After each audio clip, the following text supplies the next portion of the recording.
High school basketball is on the air. It's day 3 of the Taco John's Invite, and we move over to South High for basketball action ×2 as the Lady Bison and the Bison match up with the Lady Wolverines and the Wolverines of Riverton High School. High School Hoops on 1480 KRAE is being brought to you by our fine sports sponsors. Now, let's send it out to South High for double barrel action as the Lady Bison and the Bison match up with the Lady Wolverines and the Wolverines of Riverton High School. To bring us all the action, here are Chris Polk and Nick Proetti right here on 1480 KRAE Cheyenne. Welcome to South High School. This is our final stop for the Taco John Invite as the South High Fighting Bison will go up against Riverton Wolverines. I am Chris Polton, joined alongside my WWE Tag Team Champ.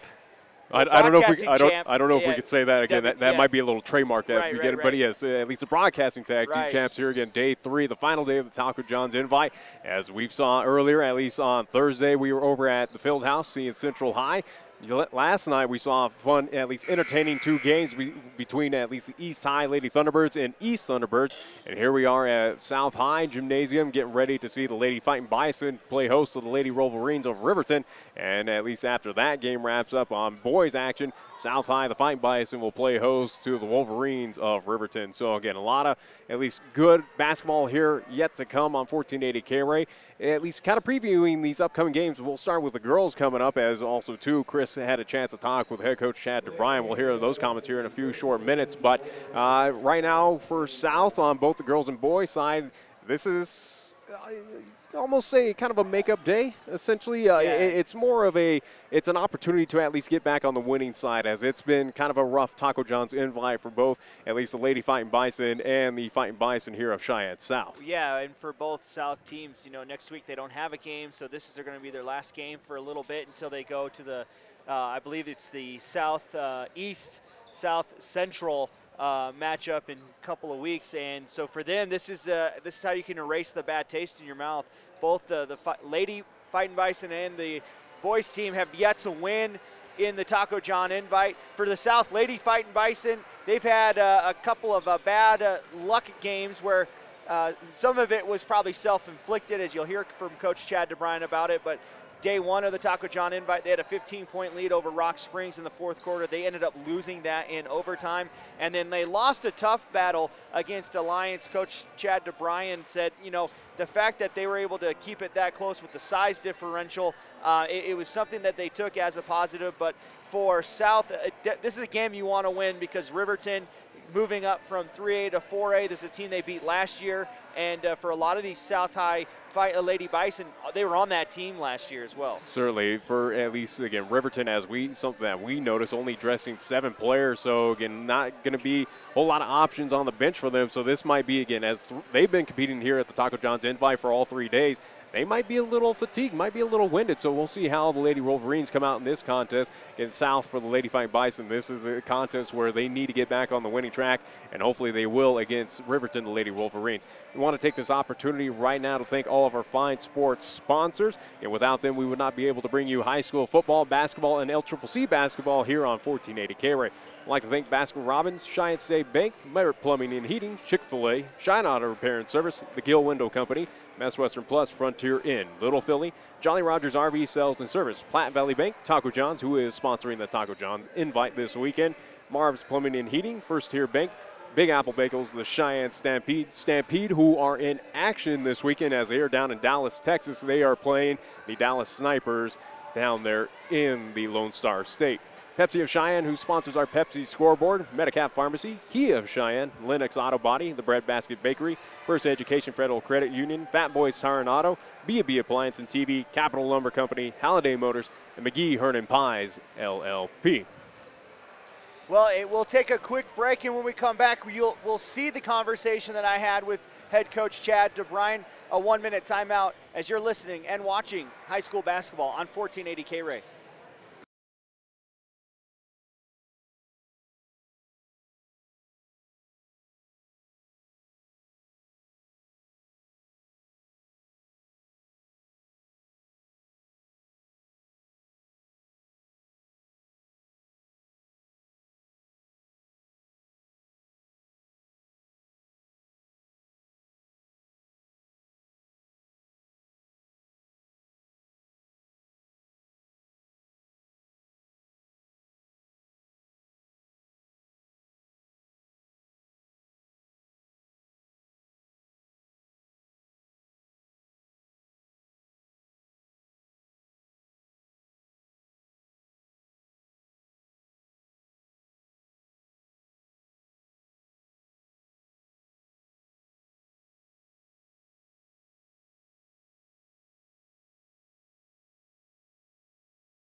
Welcome back to the 1480 KRAE High School Hoops pregame show. I'm now joined by Lady Bison head coach Chad DeBryan. Coach, kind of a rough start to the Taco John Invite, had that 15-point lead and lose that, and then another tough battle last night. But you have to like that when you're in this invite, every new day you just turn the page.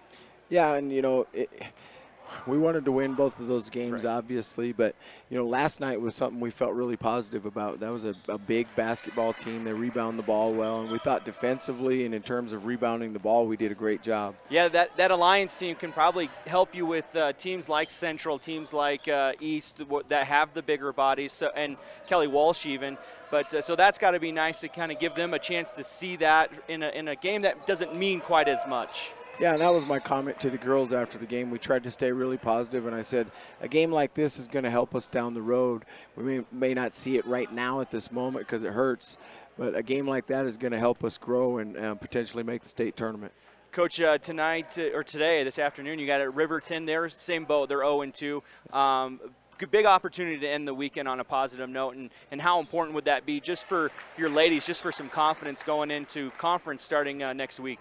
Yeah, it's huge. A win today would get us back to 500 and feeling good going into an off week because we don't have a game this week. And, you know, it'd be nice to have some momentum going into practice this week and feeling good about things and getting ready for the East Central week that is 2 weeks from now. Right, and with that off week as well, I mean, you guys have gone through the gauntlet, 3 games. You guys didn't play twice yesterday, right? You just played the one game. Just one. So going through the gauntlet, 3 games in 3 days, now you're going to get a little bit of break. What are some of the things that you've seen through the first, 10 games that you guys are going to be able to really get to practice and try to fix? Well, I think 2 things. Free throws. We need to be better at free throws and make some free throws in the fourth quarter because we could have won both of those ball games if we just make a few free throws in the fourth quarter. And then we need to stop fouling. We need to get down, move our feet, and get our hands out as opposed to out and on people. But so defensively we can improve, not foul, and we can go to the line and make some more. We really saw Van Tassel when we had you guys at Greeley West really take over a basketball game. It seems like for her she's been really consistent for you as well as Callista Martinez. How important will it be for those two to continue to build? Because at some point Felicia Sina is going to start scoring in bunches because that's just who she is. But to see those 2 sophomores really step up too. Yeah, those 2, consistency is huge with those kids, and they're sophomores, they're young, and they have shown that they can be consistent. If they can continue to do that on into conference, and then Felice, she's our senior, she's our rock, she's our coach on the floor. She's the most valuable player out there. The whole team knows that. It doesn't matter what the stat sheet says. If we can keep those 3 working and then get some other folks to chip in here and there, we're going to be in good shape. Awesome. Well, that's Coach Chad DeBryan. We'll take a 1-minute timeout. You're watching and listening to high school basketball on 1480 KRAE.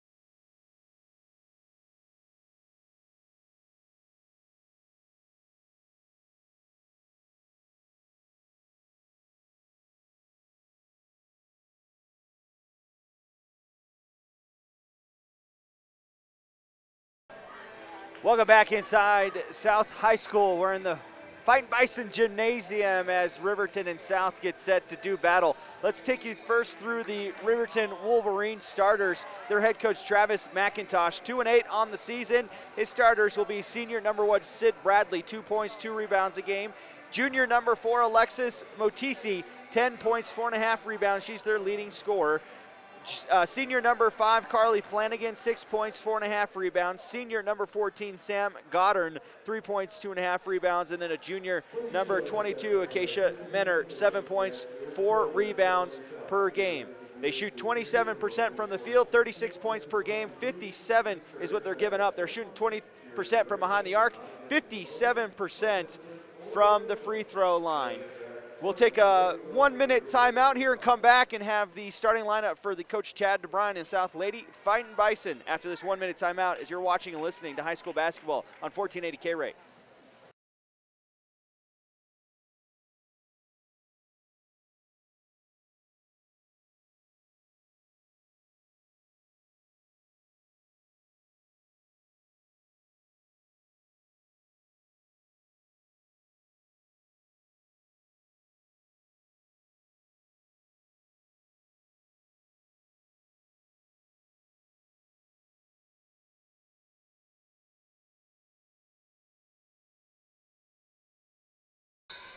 Well, I guess they're not going to announce the starting lineups. We're just going to get going. South with the basketball. It's Cena. She's on the floor with Jaya Brown, Callista Martinez, Van Tassel, and Autumn Shrove. That's the starting lineup for South. They're in their home whites with the black on the sleeves, gold numbers. Riverton in the road dark jerseys, maroon letters, white outline. South will go right to left across your radio dial and your computer screen. Brown with the basketball, trying to penetrate against this 2-3 zone defense by Riverton. Cena has it at the top of the arc, looking over to Shrove in the left wing. Instead goes to Jaya Brown, gets into the lane, kick out past Cena, fakes the shot, now driving baseline, and a hand check foul going to be called on Menor. Her first, team first on Riverton. So with the early start, as we were kind of delayed by at least the varsity contest between Natrona County and Rock Springs, again, as they're trying to get back on time, kind of eliminating a lot of the, at least, pregame ceremonies here. Right. Shrove with the basketball, goes hard with the left hand on the left block, and she's fouled on the way up. I think they're going to get the foul on Sam Goddard. Nope, it's on number 2. So it'll be on Sydney at least. There's no number 2.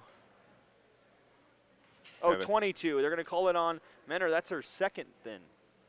There's no number 2 on the floor. They called it on 2, but there's no 2 on the floor. And they have 2 listed at least on the board. Either way, Riverton. Oh, it's on number 1, Sid Bradley. Shrove hits the first of 2 and the second. So Autumn Shrove gives South the first lead tonight. She goes 2 for 2 from the line. With the basketball, it's Mutisi as she gets across the timeline. No issues against this full court pressure. Van Tassel out on her, and it's stolen away by Cena. Cena going with the steal and fast break, misses the layup though. Martinez comes up with the steal after the rebound by Mutisi. She misses her shot. 2 easy misses for South to start here. With the basketball, it's stolen away by Brown, but a whistle.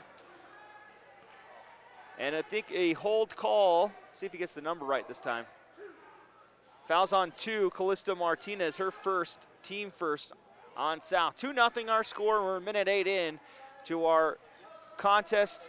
Here we'll have the boys game right after this. It's a 10-footer by Goddard. It's off the front iron, and Martinez grabs her first rebound tonight. Brown running the point for South, gets it across the timeline as Riverton sets up in their 2-3 zone. Shrove attacking again, kick out pass to Cena is batted out of play by Goddard, and he'll stay South basketball. A little high, at least octane performance by these 2 teams here, at least in the get-go. Again, something I mentioned in pregame of this contest, you wonder if Riverton, as kind of short staff right now in this contest, if they're going to be a little winded at least throughout this contest. Van Tassel, her first touch on the right block, nice step through, puts up the shot, it goes off the back iron. Shrove grabs the rebound, puts it up, and is fouled.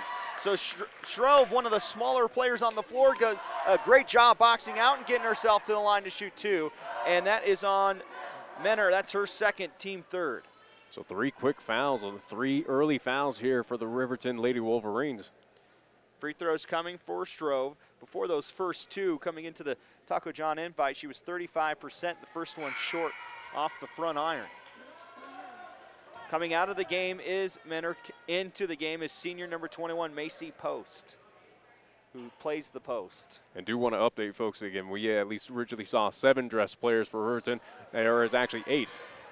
Van Tassel grabs the offensive rebound, and once again, another high percentage shot doesn't fall in for South. South will get the retained possession, though, as it was last touched by Riverton. Jaya Brown has it on the left block, and then she throws it right into the hands of Mutisi, but Jaya Brown able to grab it right back. Shrove driving baseline. Nice box out by Van Tassel that allowed Shrove go right around her on the left block and laid in for 2. She's got 4. It's 4-0 in favor of South. Skip pass, straightaway three by Goddard is going to be an air ball, and trying to save it was Flanagan, but her foot was out of bounds. It will be South basketball. We'll have a whistle right now for a player to tie her shoes currently. But talk about this at least opening start for the South High Lady Fighting Bison. A nice little momentum in this contest for them. Brown across the timeline. We'll slow it down at the top of the arc. Now goes in the lane, kick out to Shrove. Shrove doesn't attempt too many three-pointers, so they're sagging off a little bit on her. Brown with the basketball. Inside, Van Tassel, free throw line jumper, back iron, and rolls in. Van Tassel has her first 2 points tonight. Again, the leading scorer for South with 13 points and 9 rebounds a game. In that game against Greeley West, we saw her score 24. Cena grabs a tip, and then Shrove comes up with a steal. It's 2-on-1. Bounce pass to Martinez. Left hand shot off the left iron, and the rebound will come to Martinez, and it will be tied up by her and Sid Bradley. Martinez has missed 2 wide open layups, though, thus far. And high percentage shot right under the basket. It did not fall through for Cheyenne South right there. Inbounding it is Goddard. She'll come to Motisi. Motisi, the leading scorer for the Wolverines. Bounce pass to Bradley in the middle, taken away by Shrove, and Jaya Brown able to grab the loose ball, the second steal for Autumn Shrove. Shrove's looking for the entry pass from Brown, but good job jumping the passing lane by Sam Goddard. Cena will inbound it right in front of the Riverton bench, but before that happens, it's a 30-second timeout. We'll take a quick one here as well. You're watching and listening to high school basketball on 1480 KRAE.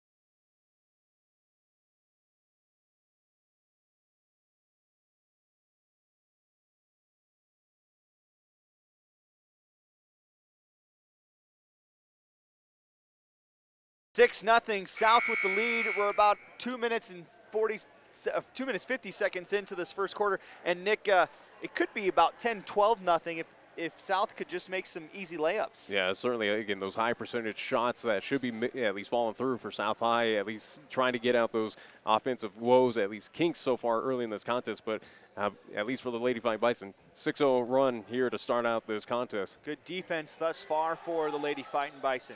Cena with the skip pass to Brown on the opposite wing. She's out on the right wing. Cena gets it back. A better pass. She may be able to take a shot, but goes to Brown. She's in the lane. Bounce pass. Martinez faces up from 10 feet, knocks it in. So maybe Martinez just needs to scoot back as their second leading scorer for the Fighting Bison gets on the board. 8-0 the scores. Van Tassel almost comes up with a steal as this South full court pressure causing problems for the Wolverines trying to get into the front court. Well, how about that effort by the big Van Tassel trying to at least keep that ball in at least favorite for Cheyenne South. With the basketball is Bradley on the right wing. South in a 2-3 zone now. With the basketball on the backdoor cut goes post. She puts it up, blocked by Van Tassel. Stroh grabs the loose ball. Nice block by the biggin in the middle, just a sophomore. Shrove with the basketball going into the lane. Left hand shot, doesn't use the backboard. Martinez is able to grab it and one. That's the second offensive rebound by Martinez. She finishes it this time, and she'll go to the line for 3 the hard way. It's 10-0 the score, as we'll see Leggett and Mirich come in for South. I do believe at least that foul on number 14 for Riverton. Team's 4th foul here in the first quarter. Sam Goddard with pick up her first.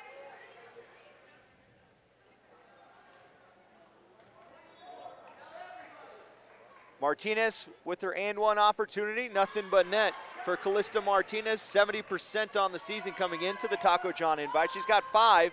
It's 11-0 for South. Goddard picks up the basketball as they get it across the timeline. The pass is going to be intercepted by Leggett, her first steal tonight as she comes in. Kick out pass to Martinez down low. Van Tassel's try to grab the ball from Martinez, but a couple of Riverton players get their hands on it. Flanagan got the first touch, and then knocking it out of play was Macy Post. How about the start, though, for the at least Lady Fighting Bison? Tassel into the lane, 5-footer off the right iron, left iron. Mirich grabs the left rebound, or the offensive rebound. Then Martinez grabs the rebound. She falls to the floor, and it'll be called for a travel. So Martinez again getting the ball in a high percentage area, not able to finish. And it's a turnover, just the third turnover for South, though, in this first quarter. The interesting thing for Cheyenne South, though, is they don't really have the height advantage against Riverton, but they are dominating on the inside against Lady Wolverines. They're just doing a kind of the blue-collar play where they're boxing out first before they go and grab the rebound. South still with the full court pressure as Riverton's not had a very easy time getting around it. Martinez bats that ball away, going to hustle it down, and she will be the last one to touch it. Martinez batted away initially and then couldn't run it down, as it was a good job by Flanagan to block her away as Shrove will come out and Senior comes back in. With the basketball, it's Motisi, as Riverton still trying to get the ball across the timeline, and they do. With the basketball, it's Flanagan dribbling with the left hand, and then a foul called off the ball. It may have been on Martinez, and if it is, that's her second. It is. Team second foul for Cheyenne South. Jaya Brown will come in for Martinez, I believe. Martinez with 5 points, but with some of the layups she's missed, she could have dang near double digits already. 11-0 our score, just over halfway as the entry pass to Motisi is knocked out of play by Van Tassel. Riverton will keep possession. It's Motisi inbounding it underneath the basket, and two Riverton players at the top run into each other. Kick out pass, Goddard will go to Flanagan for two, and there's the first 2 points for Riverton on that right elbow jumper knocked down by Flanagan. As it comes 4.5 minutes into this opening contest. Leggett with the basketball. Riverton sticking with their zone. So they're trying to do whatever they can to also limit Van Tassel's touches down low. Leggett, kick out. Cena, right corner three. It's off the front iron. Brown on the weak side with the rebound, lays it in for two. Jaya Brown with the offensive putback. 13-2 the score, 11-point lead with 3 minutes left on the Pepsi scoreboard here in the first quarter. Across the timeline, Flanagan dribbling with the left hand, now picks up her dribble, tries to hand it off to the elbow. It's stolen away by Leggett, who's hustling down, trying to beat out Sid Bradley. Last touch by Bradley as it goes out of play. Brown picks up her second steal. How about this Lady Fighting Bison defense? They are out there with energy. They're out there with fire. They're putting on a great show right now. 6 steals so far for South in this first quarter, 7 turnovers for Riverton. Cena open for three, will go to the right block to Van Tassel. Too much contact by Flanagan as she pushes her on the back. It's the 5th team for Flanagan, it's her first, as Cena will inbound it underneath.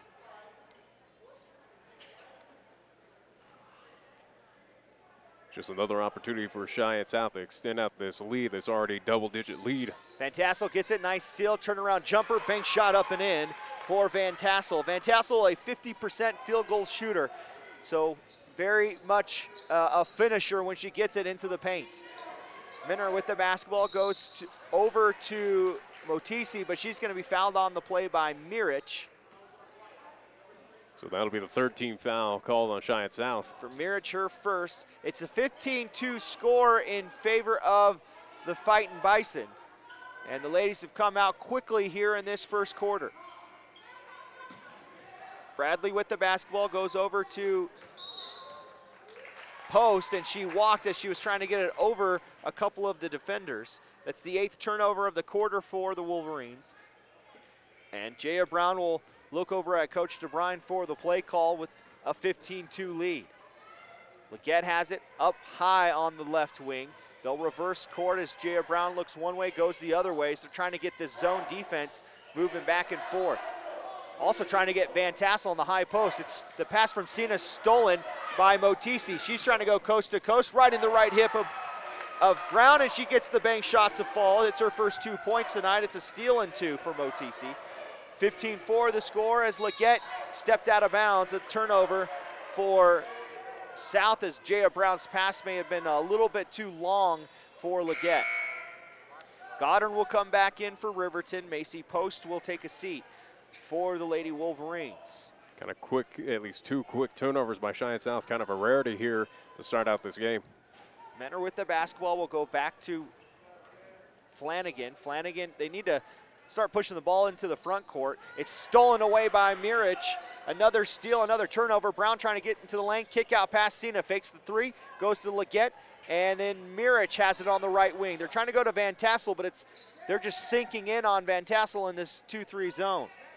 Brown skip past Mirich, open for three. It's flat and an air ball. She puts both hands over her face, not happy with her shot. Didn't get enough arch on that one. And a timeout called. It's going to be 8:30. So we'll take a quick 30-second timeout here as well. You're watching and listening to high school basketball on 1480 KRAE.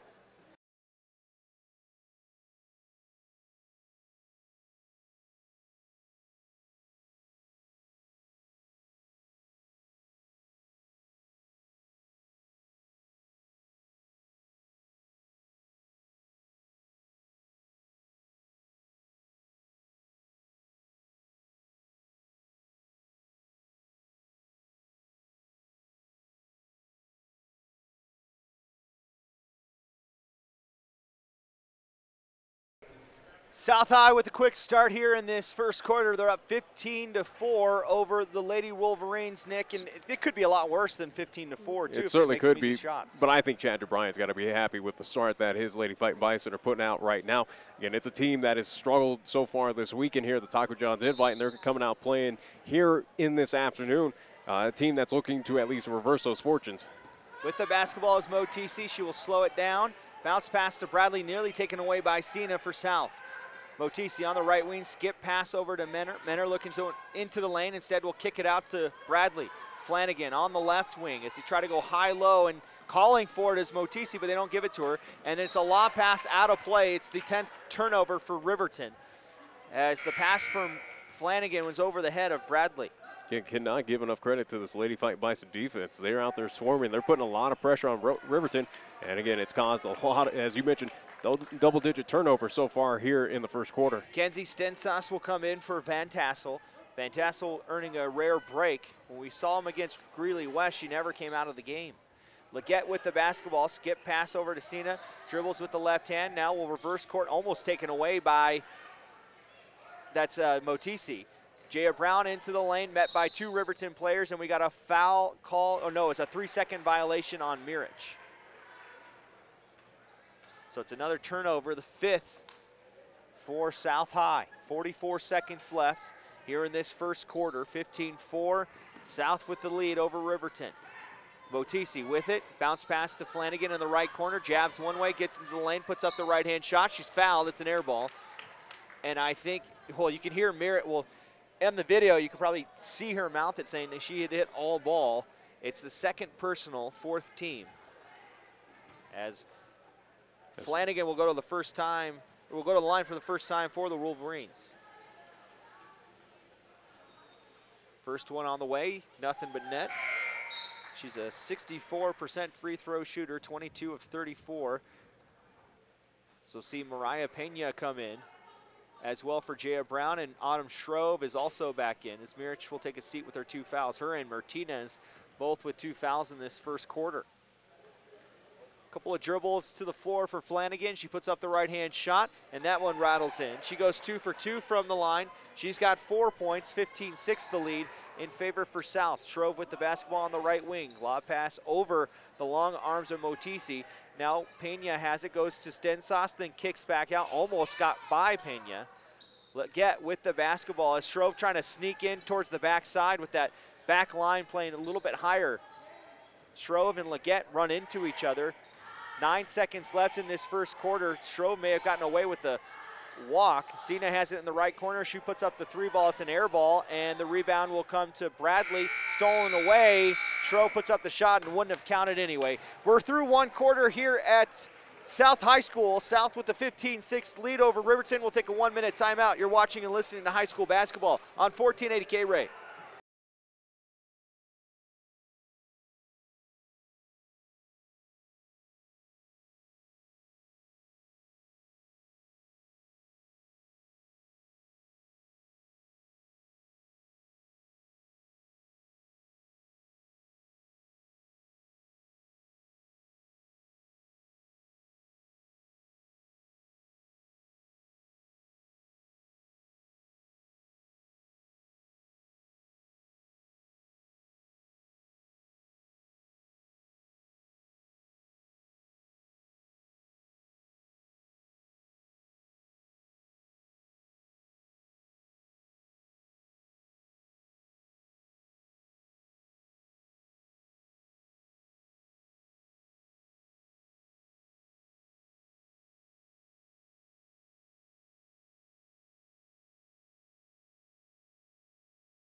Well, after 1 quarter of play here at South, the Lady Fighting Bison with the 15-6 lead over Riverton. And Nick, as we were talking, it could be about 21-6 if they finish layups. Absolutely, it could be a lot worse for Riverton Lady Wolverines, as again South High at least missing a few kind of point-blank shots.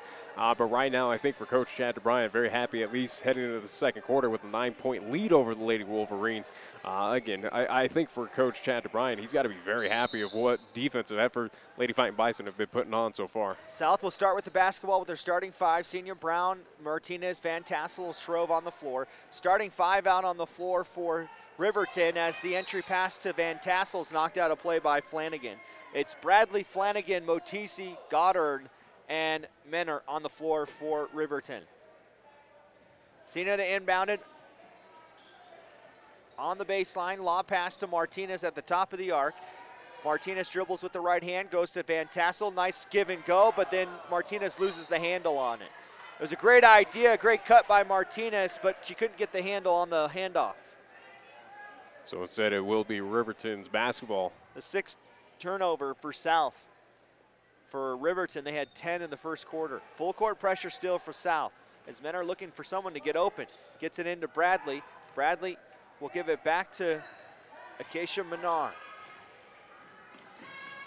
Over to Bradley, off the foot. Brown gets down to the floor. She comes up with a steal, throws up the pass to Van Tassel, hands it off to Cena. Too strong on the layup, and it was last touched by Van Tassel. Another layup missed for South. It's something that it looked like for Cena, just almost kind of rushing the shot, feeling the defense of Riverton, just kind of tossing up a prayer. Need a little bit more body control, try to play through the contact, maybe get an and one. Menard with the basketball comes to the right wing for Riverton. Goddard at the top of the arc, down low, is thrown away. Jaya Brown comes up with her 4th steal. It's the 12th turnover for Riverton. Brown across the timeline. Shrove has it in the left corner. Now back to Brown. Brown puts her head down, bounce pass to Martinez, puts up the shot, is fouled, and it's just a little too strong on the left iron off the backboard. However, Riverton will pick up their 16th foul. 2nd foul on Goddard. And for Martinez, who's 1 for 1 from the free throw line, will try to add 2 more to her total. Martinez hits the first one. And the fouls are definitely something to keep an eye on, especially for Riverton. Again, a team that does not have a whole lot of bench players as they're rotating in 1 more right now. It's something where they can't afford players to get into foul difficulty. No, and it's Macy Post that comes in for Goddard. Martinez twirls the basketball, puts up her 2nd free throw attempt. It's off the left iron, but we've got a lane violation. Martinez will get 1 more chance at it. 16-6 the score with 7:02 left on the Pepsi scoreboard. We're in the second quarter. Game that was slated for 3 o'clock started closer to about 3:30 or 3:40. Martinez gets the second one to climb in through the back iron. She goes 2 for 2 that time at the line. She's got 7 points. 17-6 the lead, and Van Tassel, a little too aggressive on the steal attempt, picks up her first foul, team 5th. As fouls kind of even out between these 2 teams. Again, Cheyenne South, as you mentioned, 5. Riverton with 6. Riverton picks up the next one, puts South in the bonus for the remainder of this half. Full court pressure still for South, as Menard still having a hard time getting it across the timeline, and then Menard shuffled her feet as she had to stay planted, and it's going to be another turnover. 13 turnovers now for Riverton, and Cena will inbound it underneath the basket for South. Cena still looking to find someone open, throws it up top. Running it down will be Jaya Brown, and she goes into the backcourt.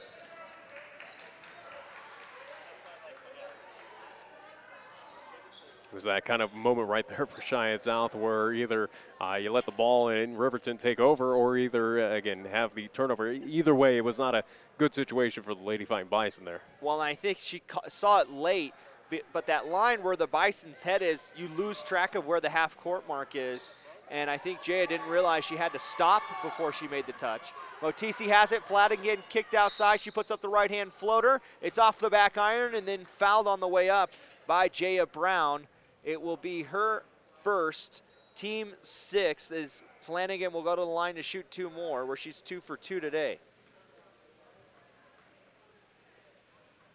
Flanagan First one is nothing but net. She does get to the line quite a bit. This will be attempt number 36 and 37. As Riverton right now trying to at least cut away this double-digit lead that South has. Flanagan with the second one. That one rolls in. She's now 4 for 4 on the night, or the day, and as a team, they're 4 for 4. She's got 6 points, a 17-8 lead for South. It's back to a single-digit lead. Brown with the basketball, dribble handoff to Cena. She's looking for her first bucket tonight as well. She's had a couple of really good opportunities. Martinez with the basketball on the right corner, will dribble it up top with the left hand, get into the lane, stop at the free throw line, put up the jumper, bank shot, rattles in and out and round, and it's last touch off of Van Tassel's head. As that ball, at a point in time, it looked like it went through and then just kind of coughed on out. 17-8, 6:23 on the Pepsi scoreboard. We're in the second quarter. South with the lead. Riverton has the basketball, trying to get around this full court pressure by South. Menard with the basketball, being guarded by Cena. Now trying to back down, Cena to the right wing. Goddard has it on the baseline, driving baseline, bounce pass right to Shrove. Shrove, headman pass to Brown. Brown dribbles behind the back, will slow down the offense a little bit. As Cena has it in the right corner, Martinez from 18. Too strong off the left iron. Shrove grabs another offensive rebound, steps through the contact. Her shot too strong, and it's 4 players converging underneath the basket. It's going to be a jump ball. It'll be Riverton basketball.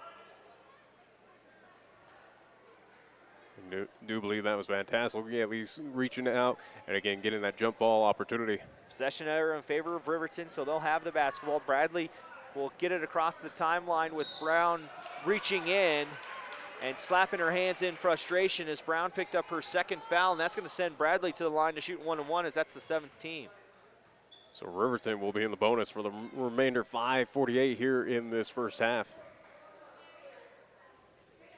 There's almost like 2 designated seats on the bench. You can see it on the screen as Bradley hits the front end of the 1-1.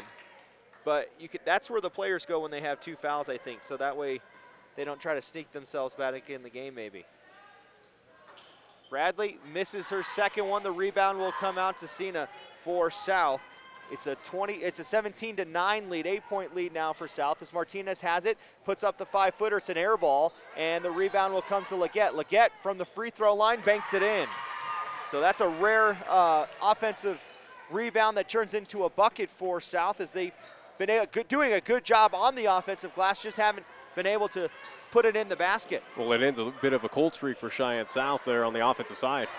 With the basketball, Bradley from the free throw line. It's off the left iron, and the rebound will come back to Bradley. Bradley bounce pass to Goddard. She puts up the left wing shot just inside the perimeter, knocks it in for 2. And every opportunity that Lady Fighting Bison get a double-digit lead, Riverton comes back and kind of takes that away from them. With the basketball, it's Cena. As for South, they'll slow it down a little bit with 4:50 left in the second quarter. A lot of contact, and Leggett goes down. She may have gotten the wind knocked out of her.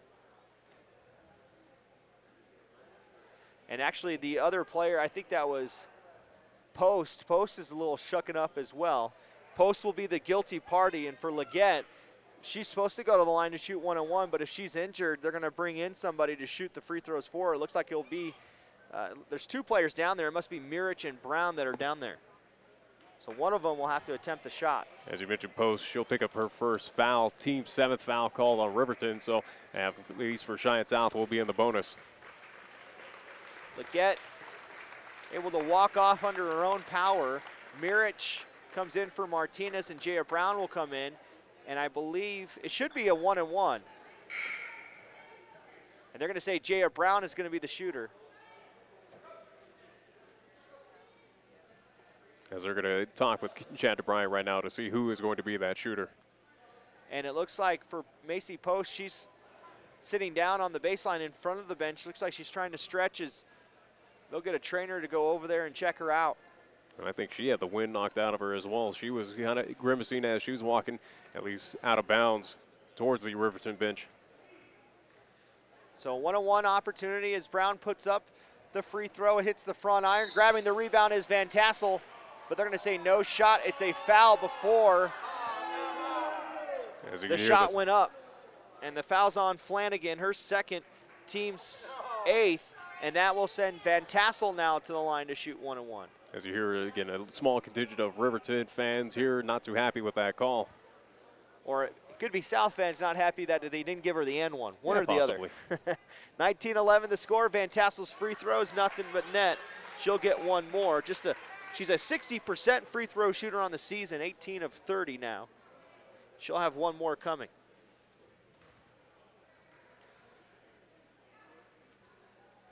Off the backboard, off the right iron, and the rebound will come down to Riverton. It's Flanagan with her second rebound tonight. Stolen away by Shrove.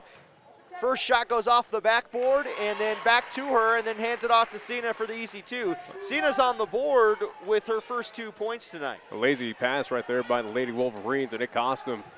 22-11 the score as Shrove comes up almost with another. Now she will grab the loose ball. Goes up to Jaya Brown. Cena's with it on the left block, and then she tried to shoot it before she caught it. Kind of an infamous play you see in football of taking your eyes off the ball right there. She did, and it cost them turnover for Cheyenne South.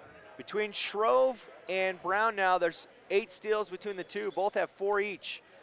Motisi goes to Goddard, and she loses control, and that's going to be the 16th turnover for Riverton here in this second quarter. As we see post for Riverton, she's going to walk out, at least with a trainer, into the locker room.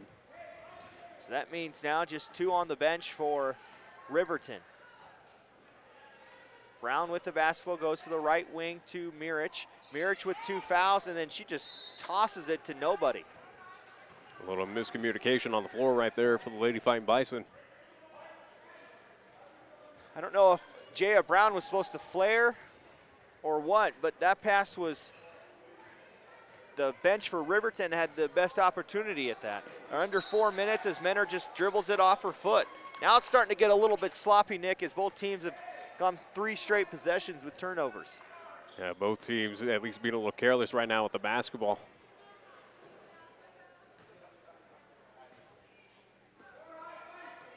Coach DeBryan calling out the play 4 high against this. Now it looks like it's been switched to a man defense. Of course, they're just trying to pack it in and force South to shoot threes. Shrove with the basketball, a lot of contact, no call, bounce pass, and Cena doesn't grab that one. 10th turnover now for South, 22-11 the score. Another careless pass by the Lady Fighting Bison. Bradley with the basketball from the inbound passes. Brown and Cena on her. She'll go to Goddard, who gets it to the front court. Dribbling with the right hand goes to Menor. Menor way up high with Cena playing defense on her right in her face. Bradley up top. Flanagan leading this team in scoring thus far. Puts up the tough bank shot up and in. She's got 8 of the 13 points for Riverton. It's a 22-13 score. Cena with the basketball. Dribbling with the right hand, gets a nice little screen from Van Tassel. Her shot's too strong. Van Tassel and Motisi fighting for the basketball. It's going to be a jump ball. It will stay South basketball. There's a little aggressive nature right there by Van Tassel, but at least we'll get the jump ball call again. At least still offensive opportunity for the Lady Fighting Bison. Sophomore number 31, Andrea Dimas, will come in for South. Jaya Brown will take a seat. Lob pass comes in to Mirich at the top of the arc. Mirich dribbling with the right hand, looking for Van Tassel to post up, but good defense by Flanagan. Mirich has it open, will go to Van Tassel. Van Tassel high off the glass, off the left iron, and Flanagan will grab her 3rd rebound tonight.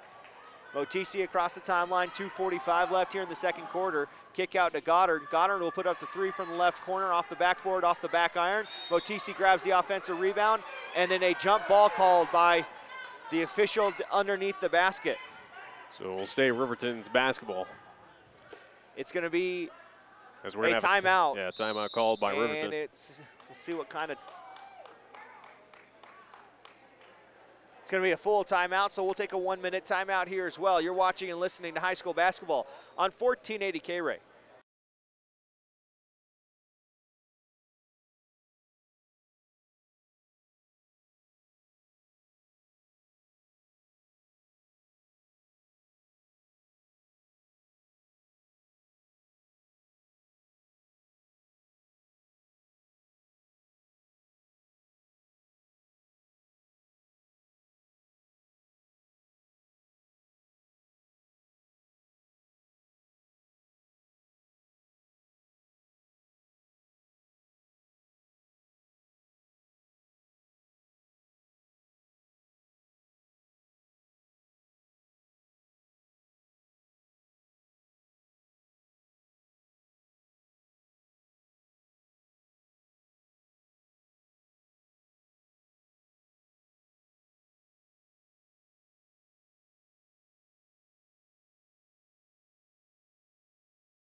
Riverton will have the basketball underneath coming out of the timeout called by Coach Travis McIntosh and the Lady Wolverines. Motisi to inbound. It will go to Minner in the right corner. Immediately posting up was Motisi, and the pass for Menor goes right to Van Tassel. Van Tassel throws the pass out to Cena. Cena will run it down, and they'll slow it down a little bit. Will South. Cena will put up the three. It's off the left iron. Right, trying to run it down is Mirich. Saving it is Bradley, and it comes right to Goddard. Van Tassel picks up her first steal tonight. Menor on the left corner. It's an air ball, and Shrove will grab the rebound. Lob pass to Cena. Cena will throw it up to Van Tassel, who can't catch it. It's a situation where, at least for Cheyenne South, trying to be a little too fast on the offensive side. And there, again, players are trailing well behind the play, and it's costing them with turnovers. Motisi with the basketball. Just a 9-point lead for South. It could be close to 15, maybe 20. They can just take care of the basketball and make layups. Menor with the basketball, looking to the right side, goes in the middle to Motisi, and then Shrove, too much contact. Her first, team 8th, and that's going to send Alexis Motisi to the line to shoot 1 and 1. Something that we're seeing, or at least something different, at least from this quarter to the first quarter for Cheyenne South. As that will be a miss right there by Riverton. And about another, almost turned the ball over again, did Mirich, as she threw it over to Shrove, and Shrove wasn't paying attention. Cena with the basketball. Dimas will call out the play for South. Cena high on the right wing will go to Mirich on the left side. Van Tassel was open for a minute, but didn't get the pass from Mirich. South will slow it down, 1:25 left in this second quarter. Mirich looks into the lane, will put up the 18-footer, and it's off the front iron. Van Tassel grabs the offensive rebound and lays it in. I feel like that's the first bucket from the field goal in quite some time for either team. And that wasn't something I was going to mention for Cheyenne South. They were having at least no problem boxing out on the inside. That's the first opportunity we've seen here in this quarter that they actually were successful on it. Flanagan puts up the shot. She's fouled on the way up, and it may have been on Mirich. And if it is, that is her third foul. Nope, it's going to be on Van Tassel, and that's going to be her second foul, team 9th. And Flanagan will go to the line where she's 4 for 4 tonight, or today. As Leggett looks like she'll be checking back in, so that's a good sign for Coach Tad DeBryan as Flanagan misses her first. And Van Tassel will come out for South High.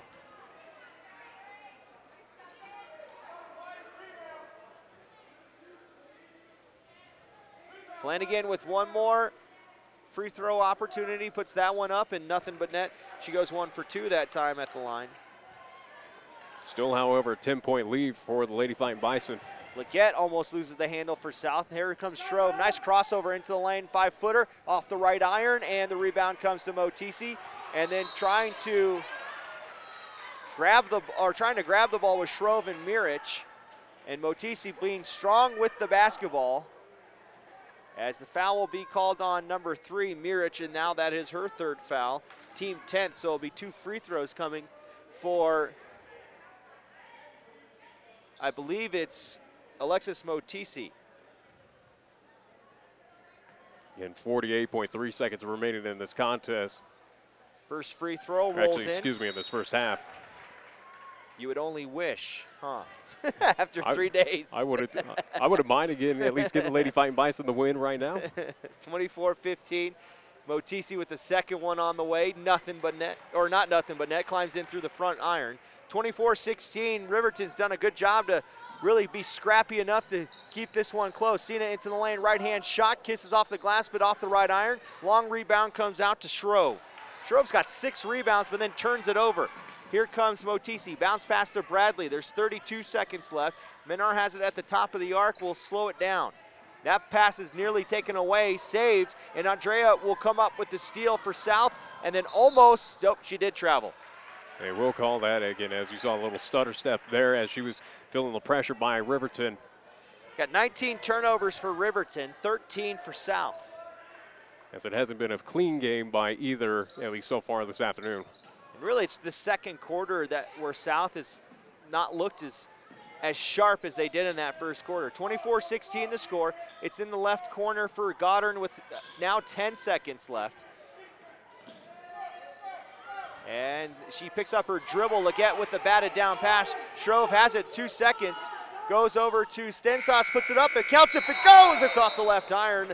And that will end the half. 24-16 is the score for South High Fighting Bison, as we'll take a 2-minute timeout. And when we come back, we'll have head coach Jeff Bailey for the South High Bison, and we'll talk some boys basketball after this 2-minute timeout on 1480 KRAE.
South High, we're now joined by boys coach, head coach Jeff Bailey. Coach, Taco John invite gives you a good chance to really get a really good look at your team in a game atmosphere.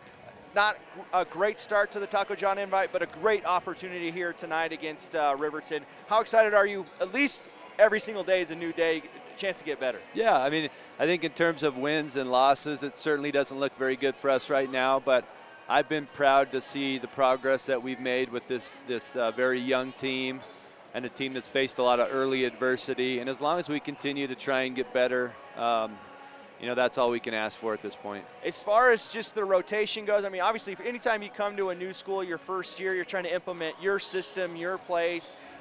Is there kind of that learning curve you guys are trying to still get into tact a little bit, as you kind of had some injuries and other adversity you had to go through? It just seems like you don't have the same guy showing up every day, and so you almost have to relearn a couple of things. Yeah, it's sort of a patchwork job right now, and that certainly hasn't been easy, but the guys that have stuck around and the guys that are playing right now, I really like their attitude and their work ethic. And so, you know, we're throwing a lot of young kids into the fire early, so it's kind of it's not pretty a lot of the time, but I think they're gaining a lot of experience right now that will hopefully pay dividends at some point down the stretch. And how big is it for a guy like Bird or Phillips? You know, those are guys that at least played a lot of varsity last year, and especially with Phillips handling the ball as much as he does, how important is it for them to really have that leadership on the floor? Yeah, it's nice to have those two. I think at times early this year they put too much on their shoulders, tried to do too much.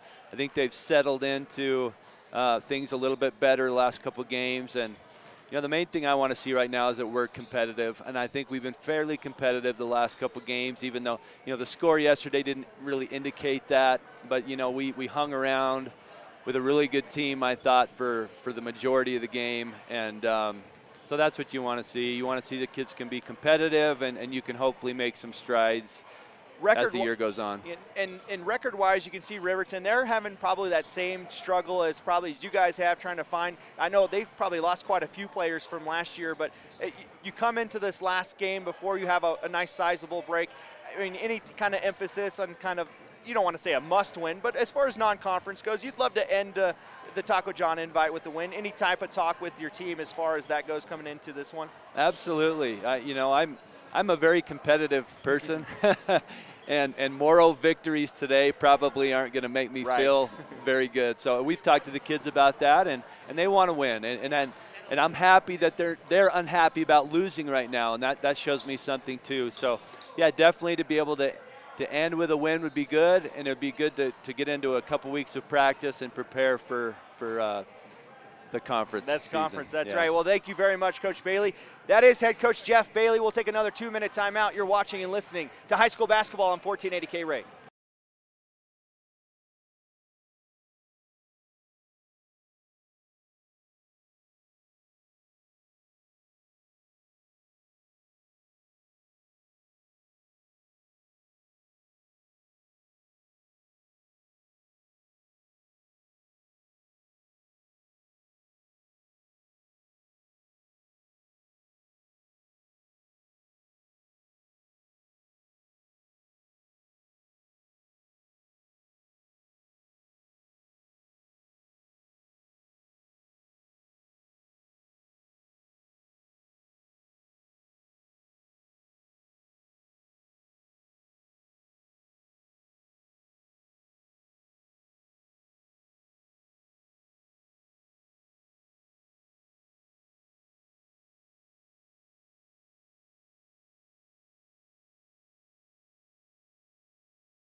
Let's take you through our first half stats. Is again Riverton down to South 24-16. Riverton actually outscored South in that second quarter 10-9, but 19 turnovers for Riverton through the first half. They're 5 of 9 from the free throw line. You have Sid Bradley with 1 point, 4 points for Alexis Motisi. Carly Flanagan, she led Riverton. I believe she led all scorers. She had 2, 4, 6, 8, 9 points in that first half, and then 2 points for Sam Goddard. For South High, they had 7 points from Callista Martinez, 4 points from Autumn Shrove, 2 from Jaya Brown, 2 from Cena, 7 from Riley Van Tassel. And that for South, they had 13 turnovers. They went 6 of 10 from the free throw line. So as Coach Chad DeBryan was talking, free throws really hurt them. Much better job from the free throw line in that first half. But I'm sure he's going to be talking a lot about finishing, Nick. Finish the easy shots. Absolutely. Again, high percentage, at least layups and just point-blank shots that the Lady Fighting Bison have been missing on the offensive side. They are at least getting those rebounds, those opportunities. It kind of dwindled there in the second quarter, but they had those chances. This, again, right now with an 8-point lead, it should be a little bit larger for South High of how they kind of came out in this contest in the first quarter. That momentum kind of slowed down in the second, so hopefully they come out with at least the kind of fire and intensity we saw at the opening of this contest. So again, hopefully we will see that as we're coming up here about a minute away. So what we'll do is take a minute timeout and be back with the start of the second half here live from Cheyenne South. You're listening and watching the high school basketball here on 1480 KRAE.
South will start with the basketball. It's Madison Mirich on the floor with Van Tassel, Brown, Shrove, and Senior. So the a little bit of a different look from the starting side of things, as it looks like Callista Martinez will start on the bench. Bradley, Goddard, Menor, Motisi, and Flanagan on the floor. As South with Cena with the first shot. It's too strong, but Jaya Brown comes up with the offensive rebound for South. A lot of offensive rebounds for South, but not a lot of finishes, as Cena puts up the 15-footer from the right side, and she lays it or throws it in for 2. She's got 4 points. 10-point lead again for South. Their largest lead has been 11 tonight. Something I mentioned, at least there at halftime, we just saw it there with Cheyenne South carrying that momentum, at least that fire and energy we saw at the opening of this contest. Bradley with the basketball. She goes to Flanagan with a game-high 9 points, puts up the shot. No foul called. Van Tassel grabs the rebound, her third. And here comes Jaya Brown hustling across the timeline. Goes to Van Tassel, nobody home. And Van Tassel lays it in for an easy 2. She's got 9. Jaya Brown picks up her second assist tonight. 28-16, 12-point lead now, largest of the night for South. Flanagan, it's an 18-footer bank shot off the left iron, last touch by Brown. It'll be Riverton basketball. As we notice, number 21 post for Riverton, she's on the bench. It looks like she's going to be okay for the Lady Wolverines. Bradley trying to find someone to cut. Instead, we'll go to Bradley in the corner, and then throwing it away is Bradley right into the hands of Van Tassel. That's her second steal. And then Jaya Brown traveled, so they go turnover for turnover. 20 now for Riverton, 14 for South. If you're the Lady Wolverines, it's almost on that situation again. Seeing the turnover by Cheyenne South, it's almost no harm, no foul. Well, right now, Riverton has more turnovers than points, and that's not a winning combination. Motisi grabs the inbound pass. They go to Bradley now in the left wing. It's in the left corner to Goddard. Fakes the shot. Now into the lane. Stops at the left elbow. She's fouled by... So we'll wait for the official to give the number. Shrove, her second, team first of the half. Bradley to inbound it for Riverton. She's underneath the basket. We'll go to Menor in the right corner. Menor driving baseline. Kick out pass to Motisi. Motisi, she'll put her head down, but then give it to the corner to Menor. Now up top to Goddard. 2-3 zone for South as Bradley will slow it down.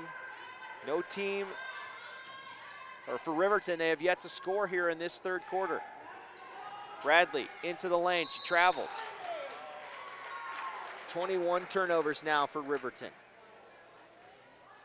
Leggett will come in for Shrove. And the interesting, and something that at least hard to little calculate that stat, but just interesting, 21 turnovers for Riverton. You kind of wonder of how many points off of those turnovers South has kind of been able to cash in. Not enough, that's for sure, as Brown will go to the rack, but she'll be fouled on the way. It looks like it's going to be on the floor. The foul's on Sid Bradley, her first, team first. Cena will inbound it for South underneath the basket. Gets it into Brown. Brown's on the left wing, goes to Cena, puts up the left corner 3, rattles in and out, and the rebound will be last touched by Mirich. Riverton will have the basketball, full court pressure, so we're under the 6-minute mark in this third quarter. Riverton, it's Menor with the basketball. She gets it across the timeline with the left hand, goes to Bradley in the left wing.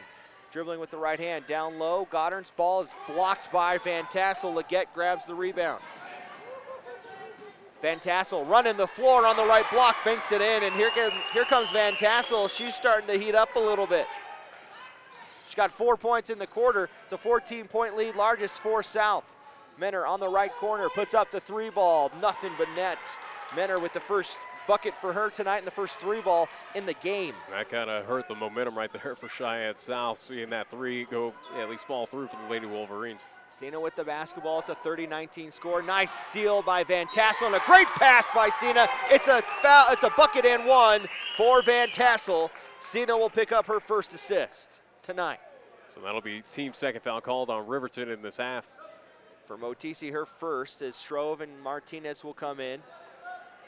And for the first time tonight, we'll see sophomore number 13, Anna Hutchinson.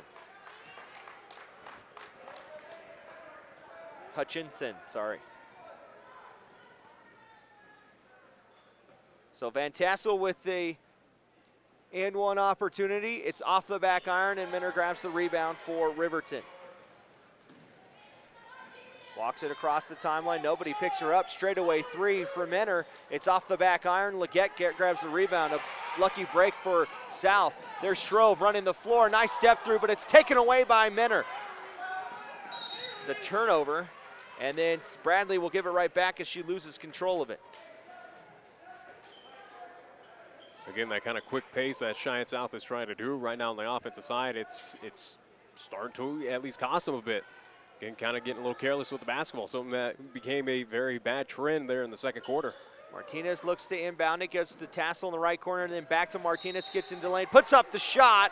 Going to the floor was Minner, but I think they're going to get Goddard on the hit. I do believe you're correct. It will be third team foul on Riverton.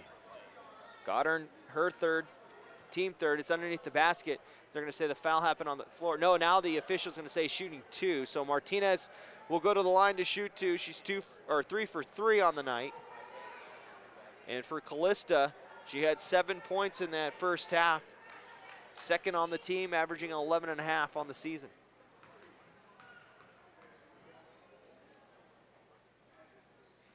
First one is too strong as she looks up in disgust. Post and Motisi come in. Goddard and Bradley will come out. Zena will come in for Jaya Brown.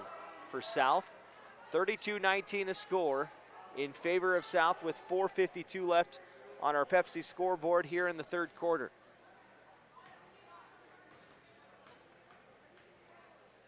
Martinez, her second free throw attempt. That one's short. She goes long and then short. And diving to the floor was Shrove, but it's going to be last touched by Van Tassel for South, so Riverton will retake possession. And it may have jinxed them, Nick. As I said, they shot well in that first half from the free throw line. They're 0 for 3 to start here in this third quarter. I won't allow any blame on you, Chris. Motisi gets in the lane, puts up the wild left-handed shot. Rebound comes to Van Tassel and then throws it right back to Riverton. Three ball hit by Minner. It's her second three ball. She's got 6 points to lead back to 10. Van Tassel has it on the right block, puts up the shot off the back iron, and the rebound comes to Motisi. Here comes Riverton now, maybe feeling a little momentum as Sina rides the hip of Motisi across the timeline. Post with the basketball, goes to the right elbow, kick out pass to Hutchinson. Now Bradley straight away, goes to Minner in the left side. Shrove not giving her a ton of pressure as it looks like South will now switch to a man defense. Motisi in the lane has it taken away initially by Martinez, and looks like it'll be last touched by Martinez. It's an issue, it's a cause of concern for Cheyenne South of something that we're seeing that we saw on that last inbound play. Again, kind of miscommunication, something we saw down at Greeley West. Mirich will come in for Van Tassel. 4 minutes left here in this third quarter. 10-point lead for South. Riverton has gotten it close a couple of times. They got it as close as 4 in that second quarter. Minner on the left corner, step back three. Off the front iron. There for the offensive rebound is Motisi, and she lays it in for 2. Kind of the rare points, at least in the paint for Riverton today. Siena gets into the lane. Her shot rattles in and out, and that's Post with their first rebound tonight. Here comes Riverton. They're on a 5-0 run, but then they give it right back. It goes off the hands of Minner into the arms of a waiting Shrove. That's her 5th steal tonight. Siena for 3 on the left side. Got it. Siena hits the first 3 ball for South. She has 5 in the quarter, and DeBryan calls a full timeout. Thank you, Nick. 1 minute timeout right here as you're watching and listening to high school basketball on 1480 KRAE.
11-point lead for South High out of the Coach DeBryan timeout after Sina hits the first 3-ball on the night for South. For Sina, she has 5 points in the quarter, 7 overall. Motisi with the basketball for Riverton. 3:20 left on the Pepsi scoreboard as Post gets it across the timeline. Martinez about did the splits there when Post went to the jump stop. Bradley with the basketball on the right hand at the top of the arc with Brown playing defense on her. Again, South has played a lot of zone, but now in a man. Motisi backs down Shrove and banks it in for 2. A size advantage for Motisi, and Riverton takes advantage.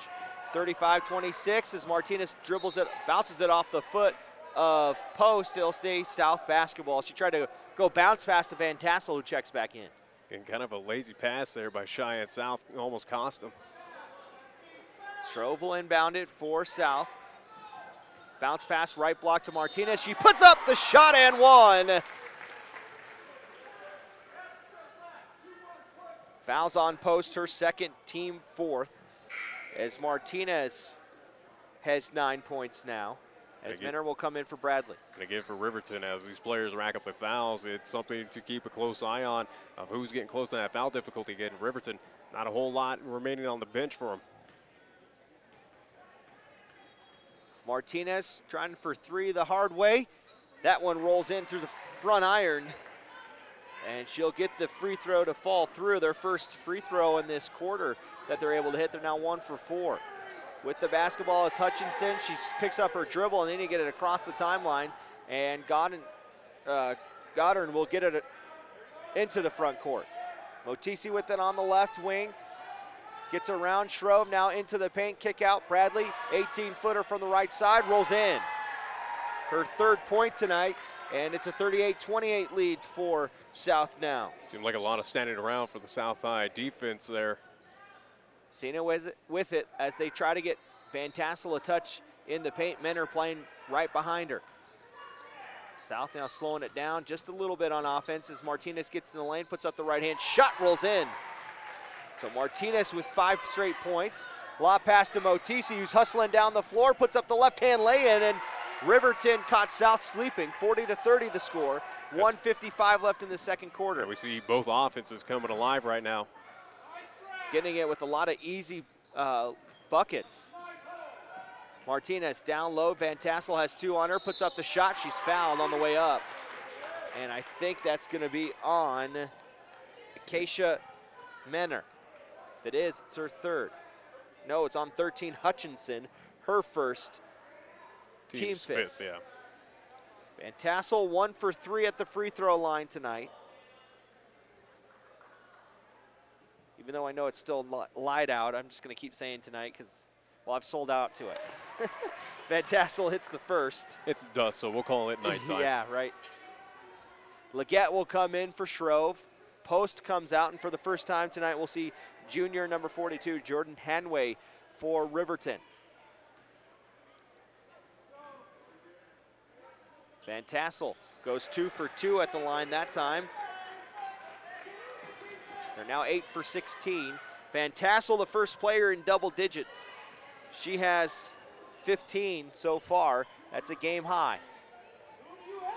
Bradley almost had her pocket picked, and Brown did not like the call as she picks up her 3rd, team 2nd.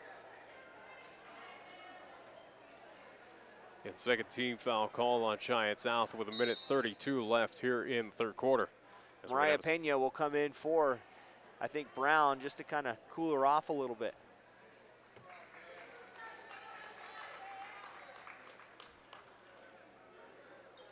So now we'll set to inbound. Inbound goes right between the legs of Minner, and Callista Martinez will come up with her first steal tonight.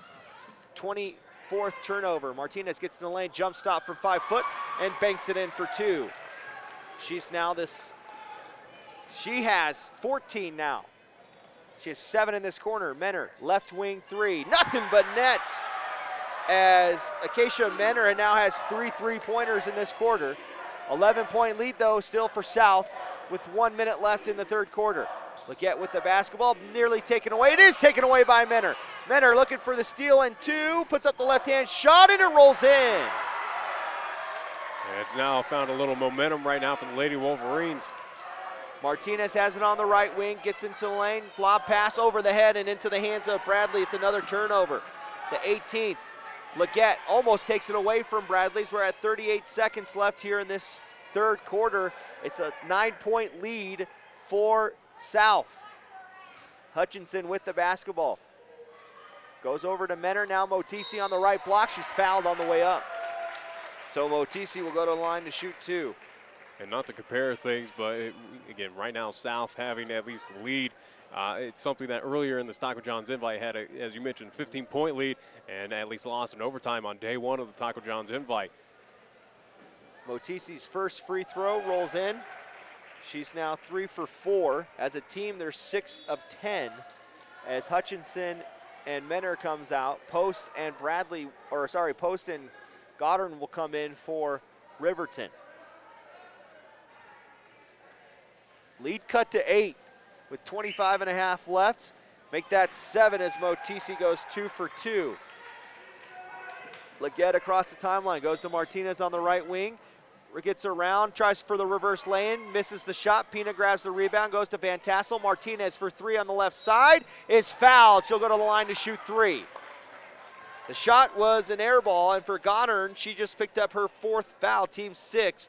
And it's got to be something that you learn in middle school. You don't foul a jump shooter, especially one shooting for 3. I'm pretty sure it's something we've seen 3 times in a row here this weekend. At least we saw at Central, at East, now here at South. So Martinez will go for 3. First one on the way is short. And something that has plagued the Lady Fighting Bison, something that Chad DeBryan mentioned with you in the pregame show. Again, kind of rearing its ugly head in this contest as well. Second one by Martinez. That one's a much better result as she gets that one to fall through. Post comes back in. Goddard will have to take a seat with her 4 fouls. Lead back to 8. Second one on the way. It's too strong. She goes 1 for 3 at the line as Motisi grabs her 5th rebound. She's looking to go coast to coast. 10 seconds left on the clock. Flanagan puts up the right-hand scooper. It's too strong, but she'll go to the line to shoot 2 as Van Tassel picks up her 3rd foul. That'll be team's 3rd for Cheyenne South. 4th. They're just a little bit slow on the trigger button there. Flanagan will go to the line. She's 5 for 6. Make that 6 for 7 as she hits her first. And on the foul totals, at least for Cheyenne South, it seems like it's been a lot lower. They haven't had a whole lot of, at least, calls so far in this contest. Hutchinson will come in for Hanway, and Stensas will come in for Van Tassel. Again, Van Tassel just picked up her 3rd foul. Leads cut to 7. Flanagan with 1 more free throw coming. And it rattles in and out. Martinez will grab her 5th rebound tonight. Martinez across the timeline, puts up the shot at the buzzer, and rattles in and out. Good opportunity there for Martinez that doesn't fall. We'll go to the 4th quarter. We still have a close one here at South High, 45-38 Lady Fighting Bison. 1-minute timeout as you're watching and listening to high school basketball on 1480 KRAE.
Well, 43 points scored in that 3rd quarter, 22-21. Riverton won the 3rd quarter.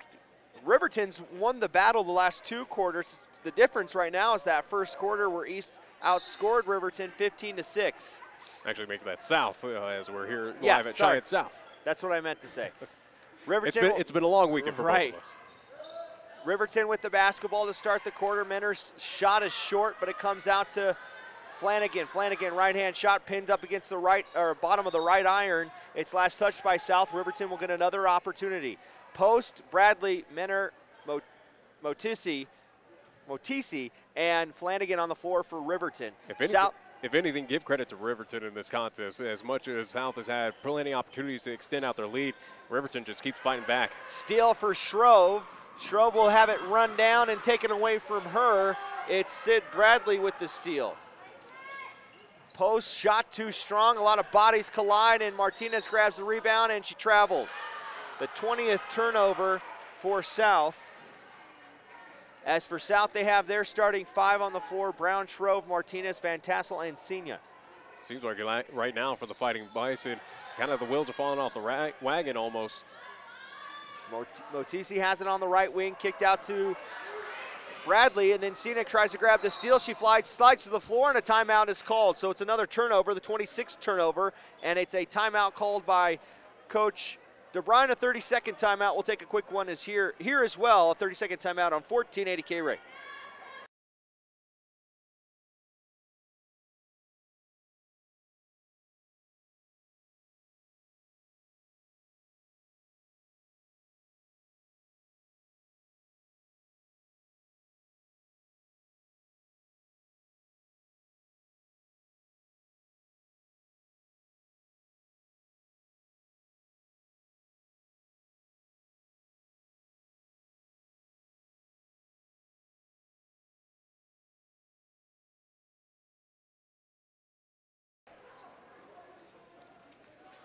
Coach Chad DeBrine out of the timeouts, asking for the official why the inbound isn't closer to the bench.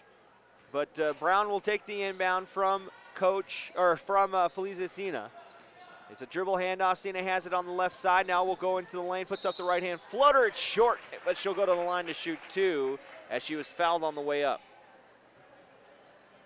Kind of a weird little conversation right there. Yeah, interesting. At least a matter of inches there on the court. But team 7 foul called on Riverton, so that puts Cheyenne South in the bonus for the remainder of this fourth quarter. Motisi picks up her second, as seen him a little too strong on the free throw opportunity. Just 27% now, make that 25% on the season, and she's 3 for 12. Second one on the way. That one is good. And the lead up to 8 for South. Bradley with the basketball, almost had her pocket picked from behind by Martinez. Post with the basketball, puts up the 10-footer. She's fouled on the way up. Her shot is a little too strong off the glass, but she'll go to the line to shoot 2. So we're starting to see a lot of free throws mount up here, Nick. Yeah, certainly a lot of foul calls, as that will be 15th foul on Cheyenne South. And the foul was called on Brown. It's her 4th. As Nick said, team 5th. Post misses the first free throw. 8-point lead. That'll put Chad DeBrine right now to look at his bench of who might need to come in for Brown. 8-point lead for South, with one more free throw coming from Post, and that one's a much better shot by Macy Post. She goes 1 for 2. The lead's cut back to 7.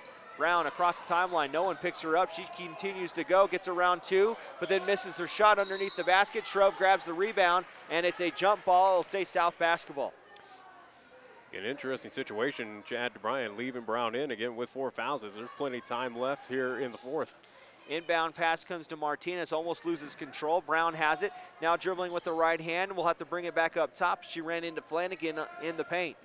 Dribble handoff to Sina, into the lane at the free throw line. Handoff to Shrove, who picks up her dribble. It's back to Brown. Sina straight away, traveled. 21 turnovers now for South.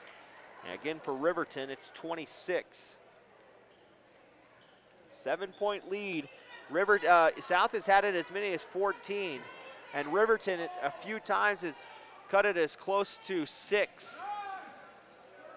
South has had the lead the entire time, as Menner gets it across to Post, and she gets it across the timeline. Now Post into the lane, kick out. Bradley doesn't take the 3. Skip pass, stolen by Van Tassel. Van Tassel driving with the left hand. It's too short. Grabbing the rebound of Sina. Turnaround shot up and in for 2, as Sina's starting to light up the scoreboard here in this second half. That's an 8 for her in this second half. Motisi, contact is, I don't think Shrove was paying attention, so Shrove will pick up the foul even though she took the brunt of the contact and now asking for a substitute. Yeah, Shrove kind of hit the deck pretty hard there as she's limping a little bit. For Shrove, it's her third, team 6th, as Leggett will come in for Shrove. Goddard will also come in for Macy Post for Riverton.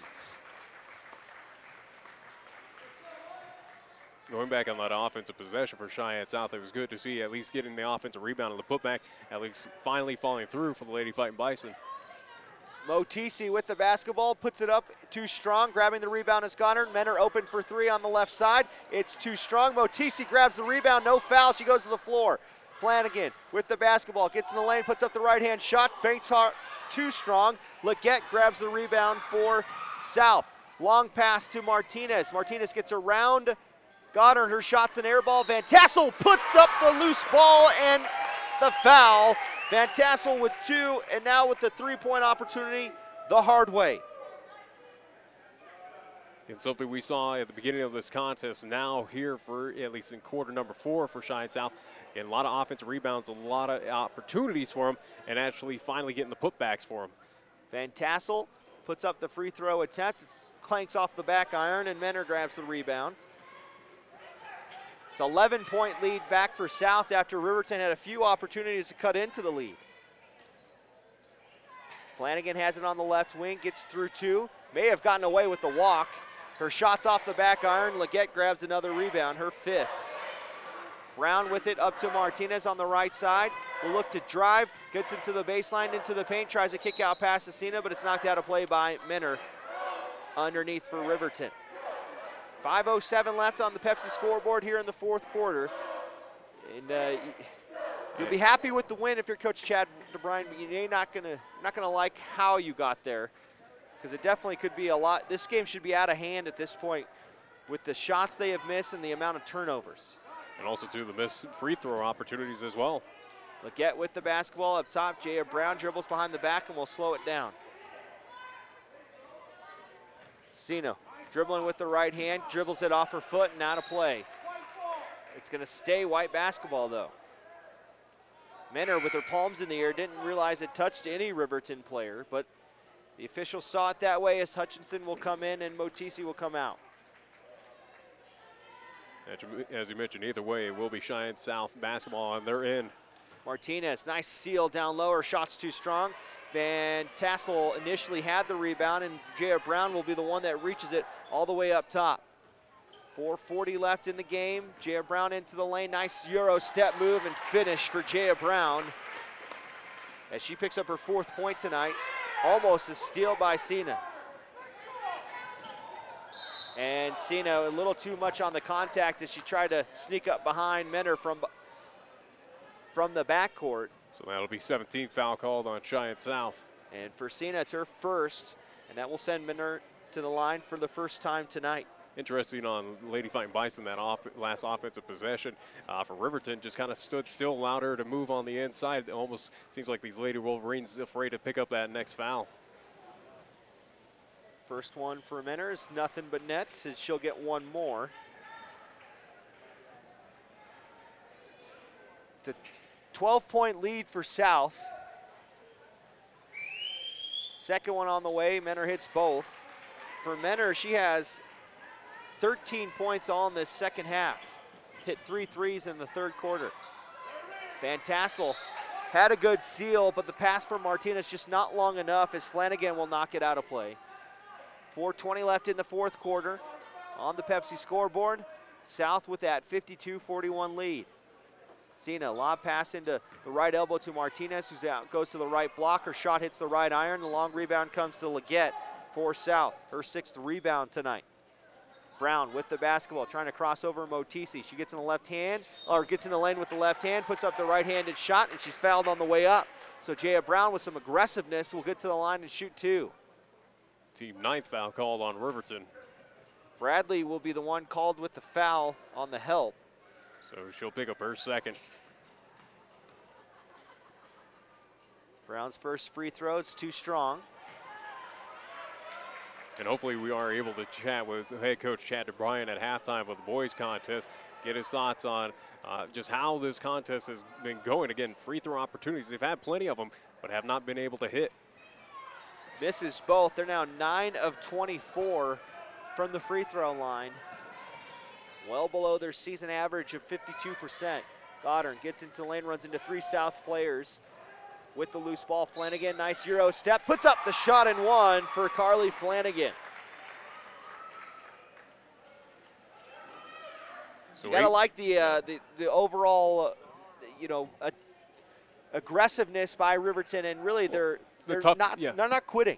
Absolutely, the toughness and tenacity. They're playing with heart out there. They're trying to, again, as much as South is extending out to double-digit leads, and they chip away every once in a while. Cheyenne South picks up their 8th team foul. And for Flanagan, she'll go to the line once again. Her 9th free throw attempt is nothing but net. They're now 12, a little bit of a different story for Riverton. They're 12 of 18. Van Tassel wide open underneath, all by herself, puts up the right-hand shot and banks it in. Good pass by Callista Martinez. For Martinez, she picks up her 2nd assist. Van Tassel, another bucket for her. Gotta love that answer back by the Lady Fighting Bison. 19 points now for Van Tassel. 12 of them coming here in the second half. Post with the basketball goes to Flanagan. Flanagan gets into the lane, puts up the shot, rolls out from the right iron. Leggett grabs another rebound. There's Martinez, who beats everybody down the floor.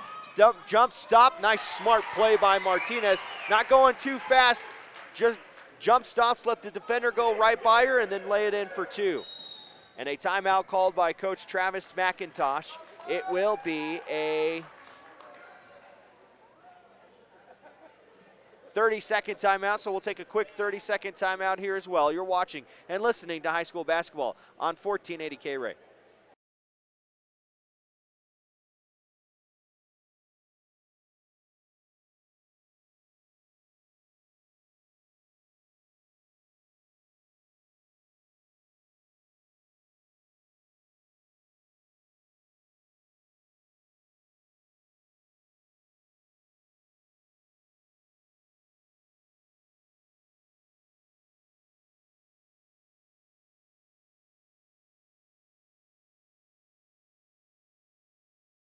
Six left in the fourth quarter, 56-44. Back to a 12-point lead for South. And it's a full timeout and all called by Coach Chad DeBryan. So we'll go ahead and take another 1-minute timeout as you're watching and listening to high school basketball on 1480 KRAE.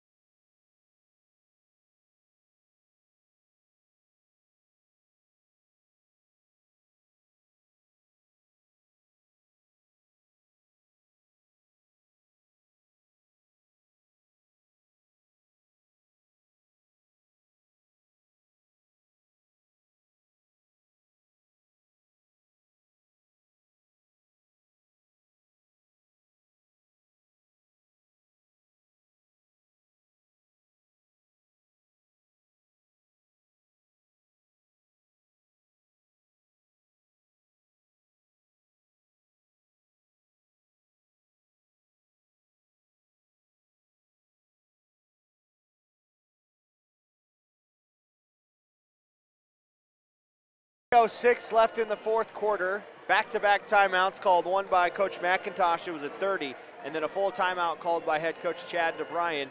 That allowed the reigning state championship, the cheer team here at South High, come out and kind of show off a little bit of, I guess you call it stunts. A little show. Yeah. At least updating on timeouts left. Cheyenne South with 1. Riverton will have 2 remaining. Menor with the basketball. It's up top to Bradley on the right wing. Bradley with the basketball back, or Flanagan with the basketball, and it's taken away by Van Tassel, and it's a hold foul on Flanagan. It'll be her 3rd for Van Tassel. She's starting to fill out the box score. She's got 4 steals, 2 blocks, 6 rebounds to go along with her 19 points, and she'll have 2 free throws coming now. Yeah, Cheyenne South is in the double bonus as Riverton picks up their 10th team foul here in the second half. Too strong on the free throw by Van Tassel. Again, it's something that has been an issue throughout this entire contest for the Lady Fighting Bison has been free throws. As you've mentioned, as I mentioned, this lead should be a lot larger, but they have not been able to hit on the freebies. 9 of 25 now. Now 10 of 26 as Van Tassel goes 1 for 2. She's got 20 points. And a 13-point lead for South with 2:47 left against Riverton. South trying to go 1 and 2 in the Taco John invite and end their losing streak as that pass goes right out of play. It's the 27th turnover for Riverton.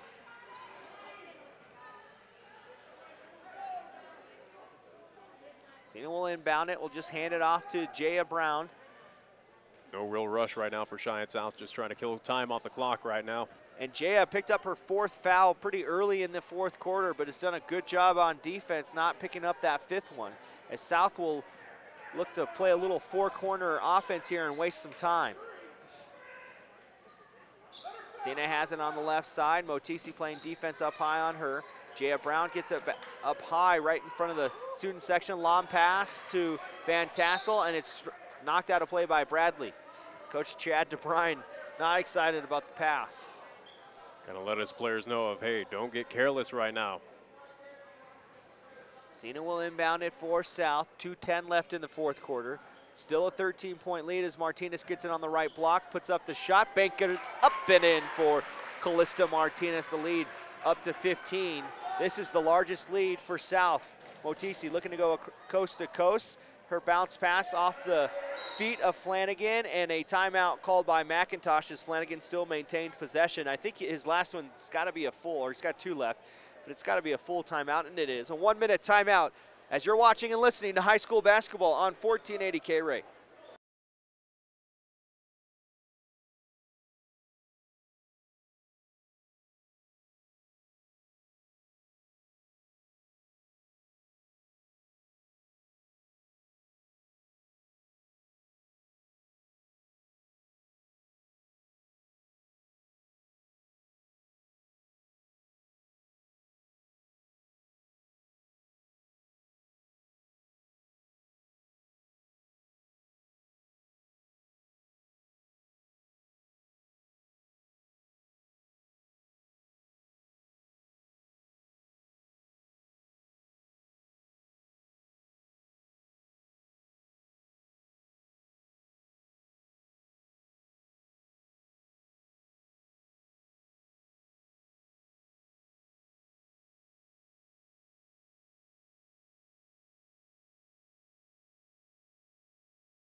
.155 left in the 4th quarter. South with their largest lead up to 15. Nick, not a pretty 15-point lead, but for South, they'll take it at this point. It's been a gritty, at least 15-point lead for Cheyenne South, something that Chad DeBrine, I would assume probably 50-50 on this. Hey, you got the win, but it was very ugly. Inbound pass is stolen by Cena. Headman pass to Martinez on the left block. She puts up the shot. It's missed. Van Tassel grabs the rebound, lays it in with the right hand. Van Tassel now with 7 rebounds with that putback. 23 points, I believe, now for Van Tassel, or 22. Minner has the basketball. It gets in the lane, kick out. Motisi from the free throw line. It's a false flush on that back iron, and then Leggett grabs the rebound. Her 8th rebound. So Legett's done a good job off the bench, cleaning up the glass, especially on the defensive side. 1:20 left in this 4th quarter as South will spread it out. South just basically playing keep away, trying to eliminate time off the clock. Cena's waiting for a count to start as Cena will get around Minner, goes over to Van Tassel. She puts a 10-footer up. It's an air ball. Minner grabs the rebound. As it's pretty much all said and done right now, as Cheyenne South looks like they will be victorious here. Day 3 of the Taco John's invite. They're going to move to 5-5 overall. Motisi misses the left-hand bunny layup. It's short, and Martinez grabs her 7th rebound tonight. And as for Riverton, they will fall to 2-9 on this season. So for South, they'll at least get themselves back to 500 before they start conference play in about 2 weeks against Central and East. It's a turnover, a travel called as Leggett traveled. Hutchinson, Post, and Hanway will come in for Riverton. It is Goddard, Motisi, and Minner that will come out for Riverton. As you mentioned, South at least having a week off. They will see East and Central coming up. Again, games that we will have here on 1480 KRAE. Bradley will jog it across the timeline, dribble with the right hand, looking for someone to get open. It's Hanway at the free throw line. She falls to the floor, and they're going to call a blocking foul on Cena, even though Hanway kind of lost control of her body there. So that'll be a 19 foul on Cheyenne South, as it's at this point a kind of a mute decision. 28.1 seconds left in this contest. Hanway's free throw attempt is nothing but net, and I believe that's the first point of the season for the junior. They're 13 of 19 from the free throw line. Make that 13 of 20 as Van Tassel will grab her 8th rebound. Martinez will slow it down. 22 seconds left here in this 4th quarter on the Pepsi scoreboard. We'll have the boys game for you right after this. And hopefully we will be able to talk to head coach Chad Bryan of the girls at halftime of that boys contest to hear his thoughts on the victory. Martinez will slow it down. Gets a high five for Minner. Martinez shuffled her feet, but they're not going to call the travel. You see the ref got to give a little smile on that one. He did give a little bit of smile. That is the final 61-45, a 16-point victory for South. As we said, Nick, it wasn't pretty, but you'll go into your little bit of a bye week, so to say, and you'll take a win to end your weekend. Absolutely. It was something that South needed after, again, the rough start here at the Taco John's Invite. So, again, what way to at least cap off here day 3 of the Taco John's Invite here at Cheyenne South, picking up a very large victory. It wasn't pretty. It wasn't the greatest thing on the court, but at least a win is a win. And I think Chad Bryan is happy with that, at least taking that momentum, having the break, and at least now focusing as we get into the quadrant play, as we'll see Cheyenne East, Cheyenne Central, Cheyenne South, and Laramie all getting in action coming up here very quickly. Well, let's go ahead and take a 2-minute timeout as we'll try to get some final stats for you, and as we'll all try to hunt down some starters for our second game. A 2-minute timeout right here as you're watching and listening to high school basketball on 1480 KRAE.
Welcome back to the South High, where we just saw the Lady Fighting Bison of Cheyenne South defeat Rock Springs, the Lady Wolverines, by a final score of 61-45. As I mentioned earlier, for Cheyenne South, they will move to 5-5 on this 2018-2019 campaign. For Riverton, they will fall to 2-9 overall.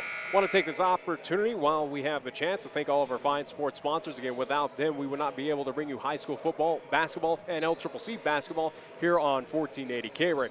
Want to take a chance to thank Baskin-Robbins, Cheyenne State Bank, Merritt Plumbing and Heating, Chick-fil-A, Shine Auto Repair and Service, Gill Window Company, Best Western Plus, Frontier Inn, Little Philly, Jolly Rogers RV Sales and Service, Platte Valley Bank, Taco John's, who is sponsoring the Taco John's invite this weekend.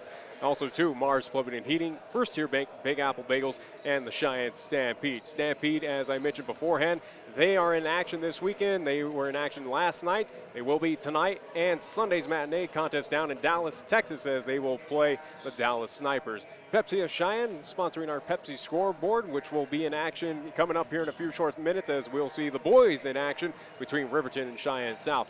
Medicap Pharmacy, Kia of Cheyenne, Linux Auto Body, The Breadbasket Bakery, First Education Federal Credit Union, Fat Boys Tire and Auto, B&B Appliance and TV, Capital Lumber Company, Halliday Motors, and McGee Hernan Pies LLP. What we're going to do right now is take a 2-minute timeout and be back with the stats and get ready for our pregame show of the boys contest here on 1480 KRAE.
Welcome back inside to South High School. We're in the Fighting Bison Gymnasium as the boys are starting to get warmed up. Let's take you through the stats of our ladies game for Riverton. They were led by Carly Flanagan and Acacia Menor, both with 13 points. Motisi, their leading scorer, added 12. 3 points for Sid Bradley, 2 points for Sam Goddard, 1 point for Macy Post, and 1 point for Jordan Hanway. They did have 27 turnovers. One positive light was there were 13 of 20 from the free throw line. For South, they did get the win, but it wasn't pretty. They had 22 turnovers. They were only 9 of 26 from the free throw line. They did get 22 points, 7 rebounds, 4 steals, and 2 blocks from Riley Van Tassel. 19 points and 7 rebounds from Callista Martinez. She also had 3 assists. 10 points for Felicia Senia. 4 points apiece for Shrove and Brown, 2 points for Angelina Leggett. And as far as final thoughts on the girls' game, you'll take the win. You'll take the fact that it was a double-digit win, a 61-45 victory for South, but absolutely not how you got there. Absolutely. I think the key thing, though, for Cheyenne South, for the Lady Fighting Bison, is you did pick up a win. It was not a complete kind of losing effort, at least this weekend here at the Taco John's Invite.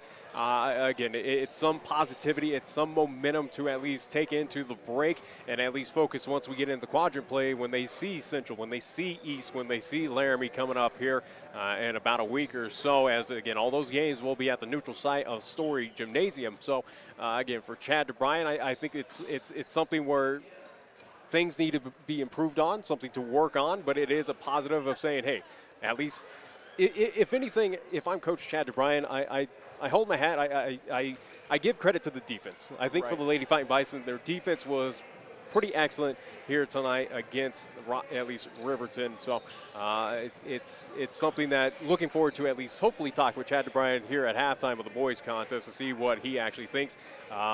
Also, one notable at least stat or at least one notable thing, free throws.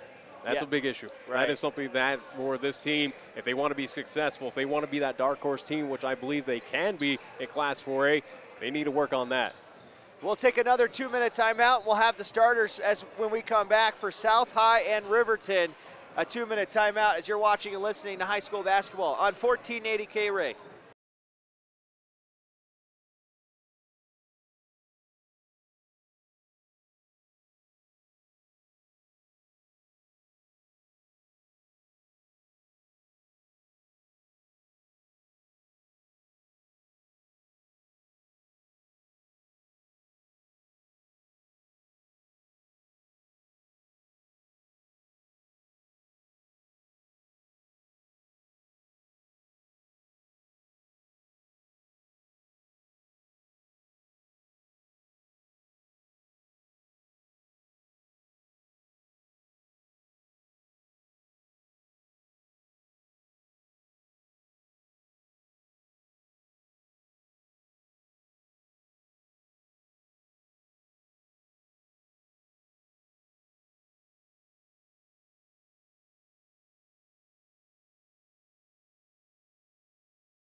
Back to South High School as we are up top here inside the gymnasium as we'll go through the Riverton Wolverines starters. Head coach Bo Sheets, they come in at 1-8. They are looking for their first win in the Taco John Invite. Their starters will be junior guard number 5, Dylan Lang, 2 points, 2 assists per game. Senior guard number 11, Kellen Miller, 5.5 points, 2 rebounds a game. Senior forward number 14, Dylan Fabricus, 1.5 points, 3 rebounds a game. Then it's their leading scorer, senior guard number 22, Trayton Paxton, 23.5 points per game. He shoots 52% from behind the arc. Junior center number 34, Zane Taylor, 4 points, 5 rebounds per game. I would say let's take a timeout and get you the South starters, but who knows if they try to, quickly start on us. They're going to probably quickly start as we're about an hour behind of where it was anticipated to start. So I say go right into that South starting lineup. Caleb Phillips, the senior guard, will be on the point, 11 points, 6 rebounds a game. Leandre Ray, a freshman guard, will be at the other spot. And then the other guard, the shooting guard, number 23, junior Cameron Bird, 12 points. He leads this team, 3 rebounds, 2 steals a game. Sophomore number 25, Jaden Cummings, 4 points, 2 rebounds a game. And then their junior big man, number 42, Hunter Scott, 4.5 points, 4.5 rebounds per game. As it does look like possibly have starters. We're not quite sure of no, they're all out on the floor getting ready. So South will be in their home whites, black numbers, gold lettering. This is a lot better color than what we saw against Greeley West, where it was nice and gold on white. You got the black numbers there to at least reflect off of the white unis there. And we're not quite as high up top. Yeah, for Riverton, at least looking at the uniform situation for them, kind of a maroonish, or at least a almost kind of lighter red for the Wolverines, black numerals, white outline for the Wolverines as we're getting ready. Now it's 5 seconds away from tip-off here. Again, two teams that are looking for a win, and two teams that are both evenly matched up at 1-8 overall on this season. South will go right to left on your radio dial and your computer screen.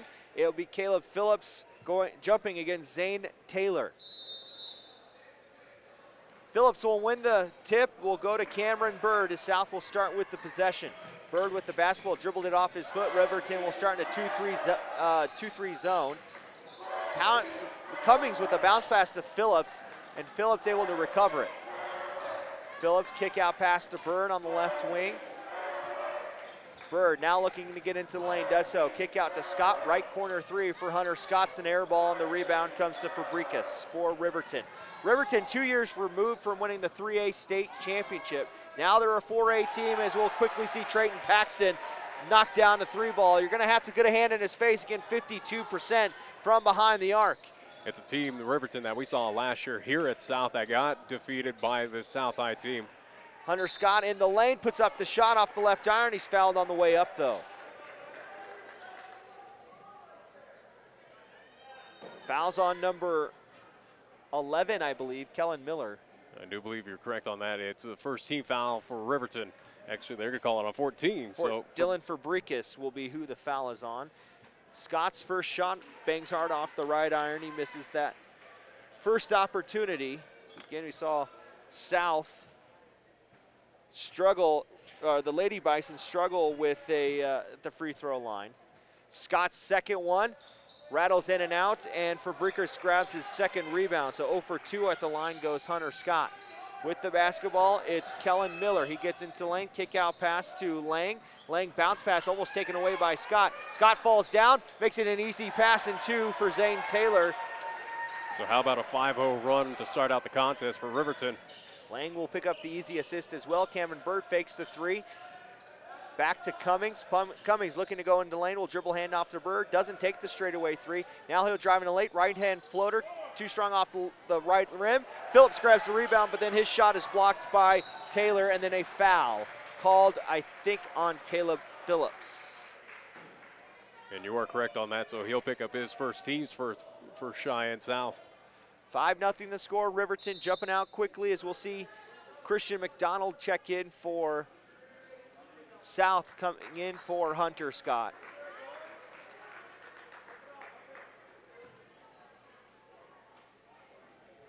Inbound pass comes to Lang for Riverton. Bird applying full court pressure. Lang gets it across the timeline into the front court. Lob pass will go into the backcourt. It's the first turnover of the night for Riverton. As a quick substitution, Aquilo Friday will come in for Dylan Fabricas. Right now for Cheyenne South, the Fighting Bison looking for the first points, at least putting the first points on the board here. Bird will walk it across the timeline. Still is 2-3 zone for Riverton. Leandre Ray on that opposite block, jumping up for the basketball, but nobody able to find him. Down low, or on the right elbow. Cummings kicks it out to the wing.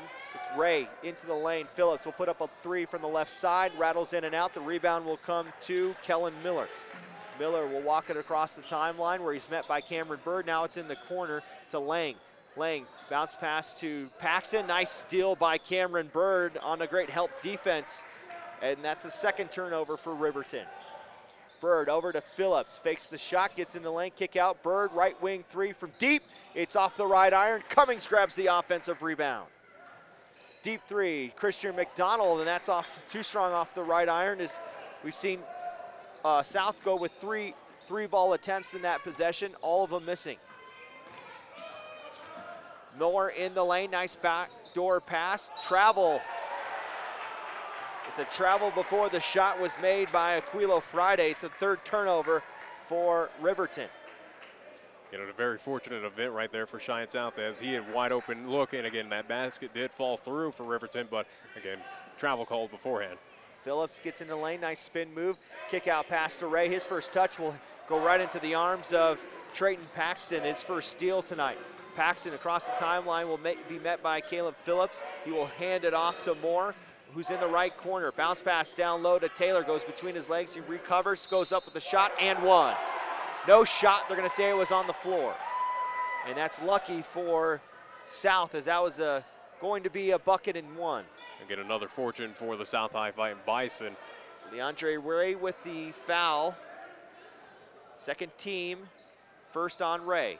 As we're gonna see KRAE Wright come in after this next whistle for South. Bounce pass, nice movement by Akilo Friday, and he will pick up his first 2 points tonight on the inbound. 7-0 the score in favor of Riverton. For South, they're looking for their first bucket. We're about 3:10 into this first quarter. Bird falls to the floor, steal again for Trayton Paxton. It's the second turnover for South. Riverton has basically showed up the play where Cheyenne South a little flat here. Bird almost comes up with a steal, recovering his Moore. He'll put up a shot from the left elbow and drain it. It's kind of how the ball's been falling for South this week. 9-0 the score. Phillips across the timeline, gets into the lane, puts up the right hand shot, banks it in, and he cracks the scoreboard for South and stops the 9-0 run, and Coach Bailey will call a timeout. It's a full one. So we'll take a 1-minute timeout here as well. You're watching and listening to high school basketball on 1480 KRAE.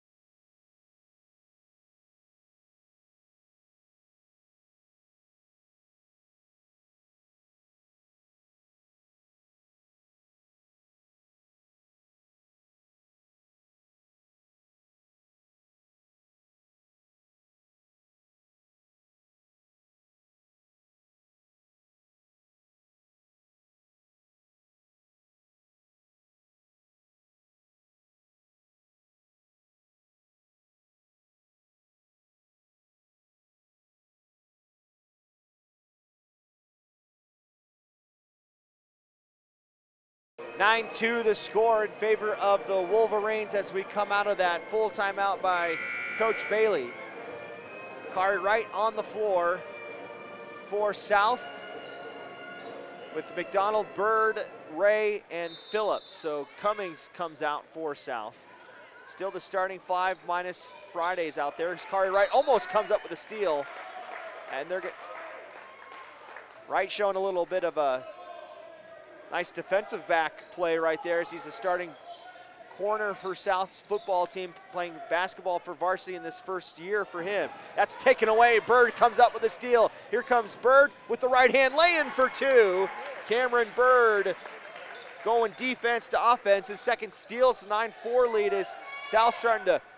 They're coming alive here. At least getting the lid off the rim with a couple of layups. Paxton into the lane, nice bounce pass to Taylor, drive and dish for 2, and that's how you quickly stop a run for Riverton. Let's give it to your playmaker and Trayton Paxton.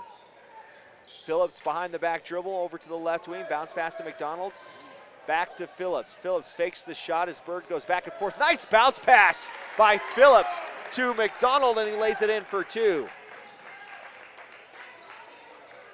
Bird with the full court pressure. In for the first time is Damon DeVries. He's got the basketball for Riverton. Paxton with the basketball. Phillips making sure he's got a hand in his face, not giving him a lot of space. McDonald comes up with the steal. Gets it back from Phillips, puts up the right hand finger roll and rolls in and out. And those high percentage shots, need to make those. KRAE Wright on with some defense on the other side, deflects that pass and knocks it out of play. Ethan Vaughn and Lucas Engel will come in, as well as number 1. As you're looking for your notes on that one. Number 1, Brennan Ibach. Inbound pass comes to Engel. He puts up the right-hand bank shot up and in for 2. 13-6 the score in favor of Riverton. Phillips with the basketball, goes with the right hand, kick out pass to Ray. Ray getting to the lane, nice hop step, and a travel is called. It looked like he had gone with the jump stop, but maybe didn't land with the 2 feet on the ground at the same time. Cummings will come in for South. Ray will take a seat. You see right now a little frustration on the faces of some Fighting Bison players after this kind of rough start. 13-6 the score. The inbound pass will come in, and too much contact by KRAE Wright, his first, team third. As Riverton will inbound the ball, we're going to have a timeout. And it's a full timeout by Coach Bo Sheets. We'll take a 1-minute timeout here as well. You're watching and listening to high school basketball on 1480 KRAE.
(13-6) the score with 2:52 left on the Pepsi scoreboard. Riverton with the lead. They'll have the basketball.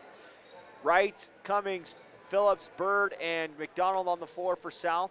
For Riverton, it's Friday, Vaughn, Ibach, DeVries, and Engel.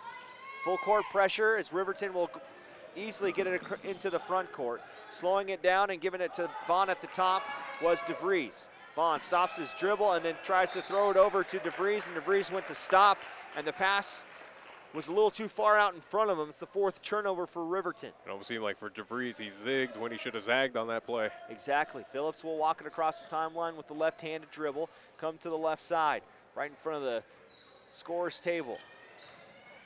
Cummings with the basketball up high. Now McDonald will put up the right wing 3. It's short, and the rebound will come to Vaughn. A lot of one-and-done opportunities. KRAE Wright just picked up his 2nd foul. Again, a little too aggressive there on the defensive side. It's his 4th team, as we'll see Miller and Paxton come in for Riverton.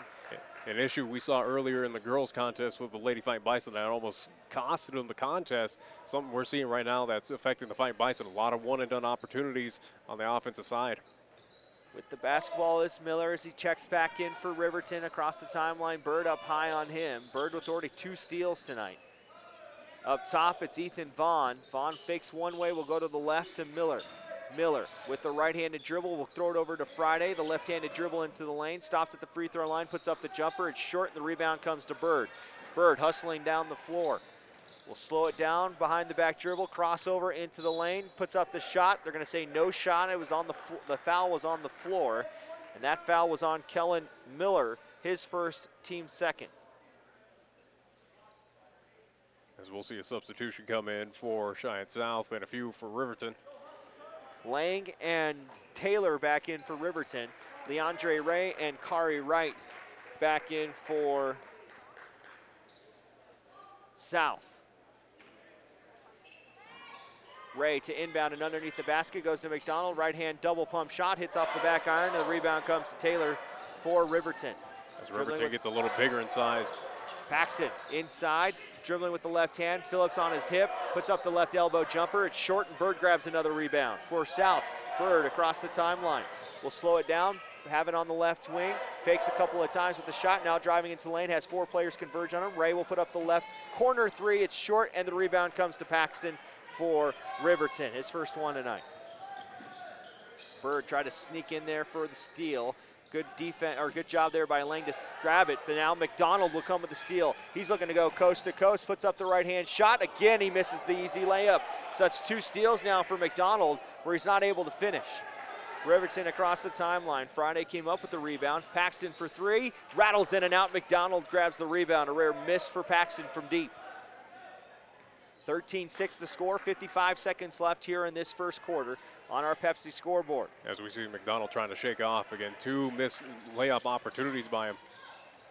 Phillips dribbling with the left hand, spins around, has Taylor up top on him. He'll get around Taylor, and Taylor will actually be called for the hand check foul. So it'll be team's third called on Riverton. 40.7 seconds left as Scott will come in for McDonald. And checking in as well as Dylan Fabricus. He'll come in for Friday, even though it's a Saturday. It feels like a Sunday. Ray inbounds it, goes to Bird on the left corner. Bird looking to go baseline, loses control of it and holding his throat and may have gotten knocked in the throat. Fabricus grabs the steal.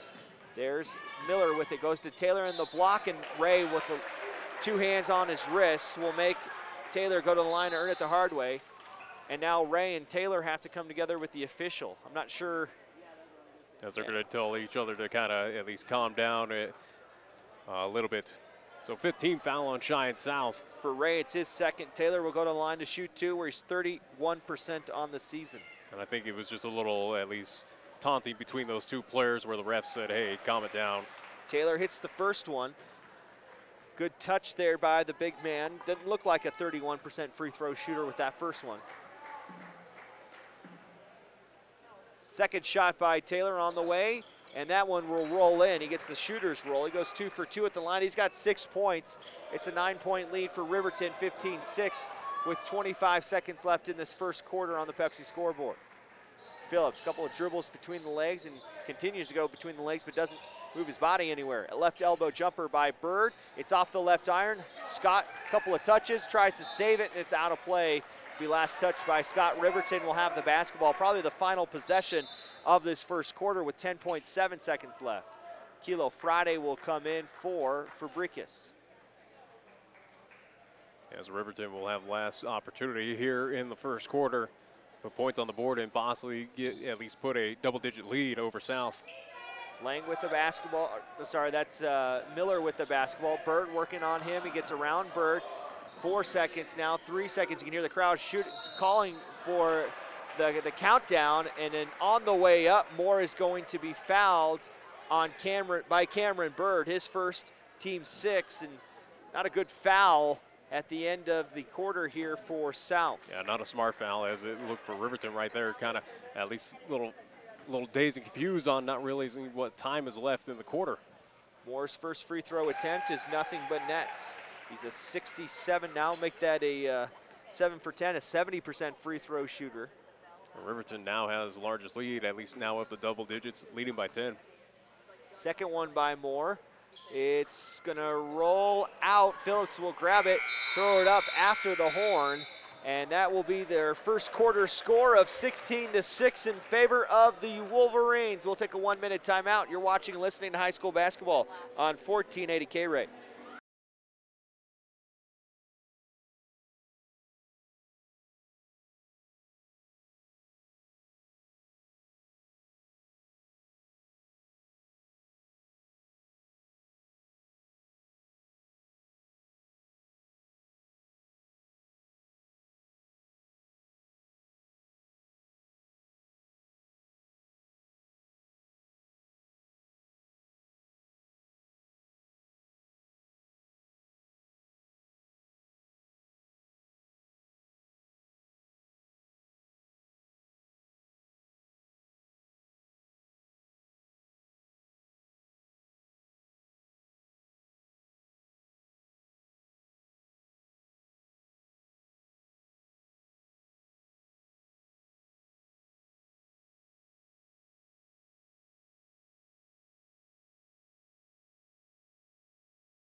We'll start the second quarter with the starting 5 back out on the floor for South. Phillips, Cummings, Bird, Ray, and Scott. And same for Riverton, minus Fabricus will be on the bench still. Friday's out on the floor. Actually, we'll see a couple of changes. Jared Lucas will also come in for the first time. So it's Lucas, Lang, Miller, Paxton, and Friday for Riverton. 16-6 the score. Riverton with the first quarter lead. As we are getting underway here in this second quarter, and the first possession for Riverton is a travel call on Friday. on Moore. An opportunity here for Cheyenne South to cash in, get some points on the board, try to get at least out of this double-digit deficit. Ray will walk it across the timeline, dribbling with the right hand, now gets into the lane, puts up the right hand floater from the free throw line. His shot's a little off to the left, and Friday grabs his second rebound. Walking it across the timeline, it's Dylan Lang. Ray picks him up on the right wing, Paxton has it, goes it to the left elbow, kick out Moore for three. It's going to be short. The rebound will come to Ray, and he's hustling up the floor. His first rebound, Ray gets into the lane, puts up the right hand floater, and it rolls in. His first 2 points tonight. Lang across the timeline, 16-8 the score. South cuts it back to a single-digit lead for Riverton. Paxton at the top of the arc. Paxton gets his head down, puts the right block, runs into Hunter Scott. The shot is missed, and it's going to be batted out of play by Jaden Cummings. For South will be Riverton basketball. So we'll see Michael Mascarenas coming in for South. Cummings will come out for the Fighting Bison. We have a foul on Caleb Phillips before the entry pass, and for Phillips, that's his second, team 7th, and that's going to send Trayton Paxton to the line where he's 70% on the season to shoot 1-1. So bonus time for the Riverton Wolverines, 7:03 left here in the first half. Right now, as it looks like Coach Jeff Bailey trying to figure out personnel right now. Well, and Caleb Phillips is looking at Coach Bailey asking if he should switch off of Trayton Paxton, and I think they'll put Bird on Paxton as Paxton hits the first one, and he'll get one more. Decent crowd on hand here at South High watching this contest underway. Paxton now with 5 as he hits both. Across the timeline comes Phillips. Nice bounce pass to Scott on the right block. He puts up the shot. It's blocked by Paxton, and Coach Bailey wanted a foul. The whistle is going to be on the floor after the fact, and the foul's on Trayton Paxton, his first, team 4th. As you can hear Jeff Bailey at least calling out the ref saying, hey, there was a lot more contact before you even had the whistle blowing. Wanted the shooting foul, not the on the floor foul. Phillips with the turnaround jumper, it's short, and the rebound will come to Fabricas. He's got 3 now on the defensive side. 10-point lead for Riverton as they look to extend it. 10 has been their largest lead tonight. Lang with the basketball, driving baseline on Ray.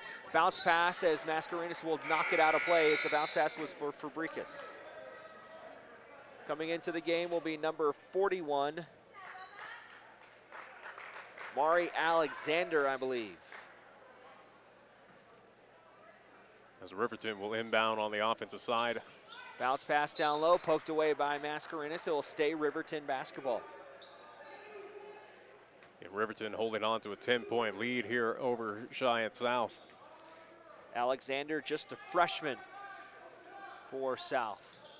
Bird steals the inbound pass. Got way up high for that pass. Will slow it down and let his team get set up. Michael Mascarenas dribbling with the right hand, kicks out to Phillips straight away as Riverton's sticking with their zone defense. Alexander with it, goes with the left hand, kick out to Bird at the top. Phillips calling for a screen. Bird will take it, go outside to Mascarenas, right wing 3, wide open and rolls in. Mascarenas with the 3 ball, Bird with the assist. It's a 11-18 deficit now for South. There's down 7. But that 3 was much needed for the Fighting Bison. Mascarenas tried to go for the seal. Fabricas will have the basketball, get around him, and a late whistle as they're going to get Mascarenas for the hold. So that'll be team's 8th foul called on Cheyenne South. And for Fabricas, 57% from the free throw line. He'll go to the line, shoot 1-1. As we'll see Eddie Carbajal come in for the first time. He will come in for Phillips.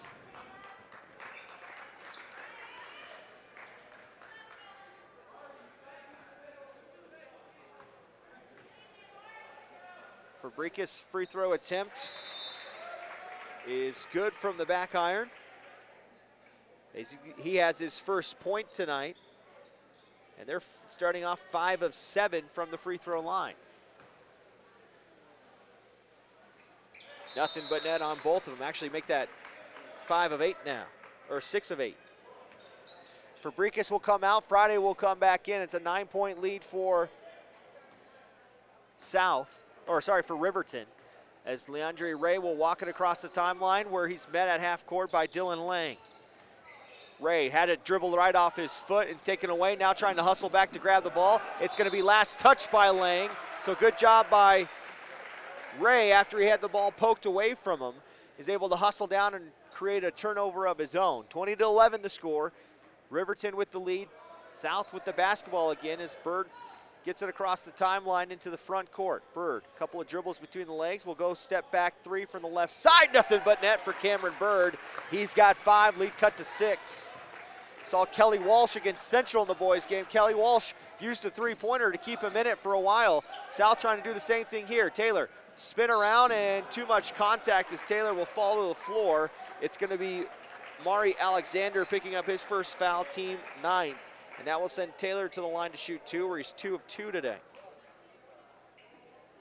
No, they're going to say it was a 1-and-1. They're not going to say it was while in the act of shooting.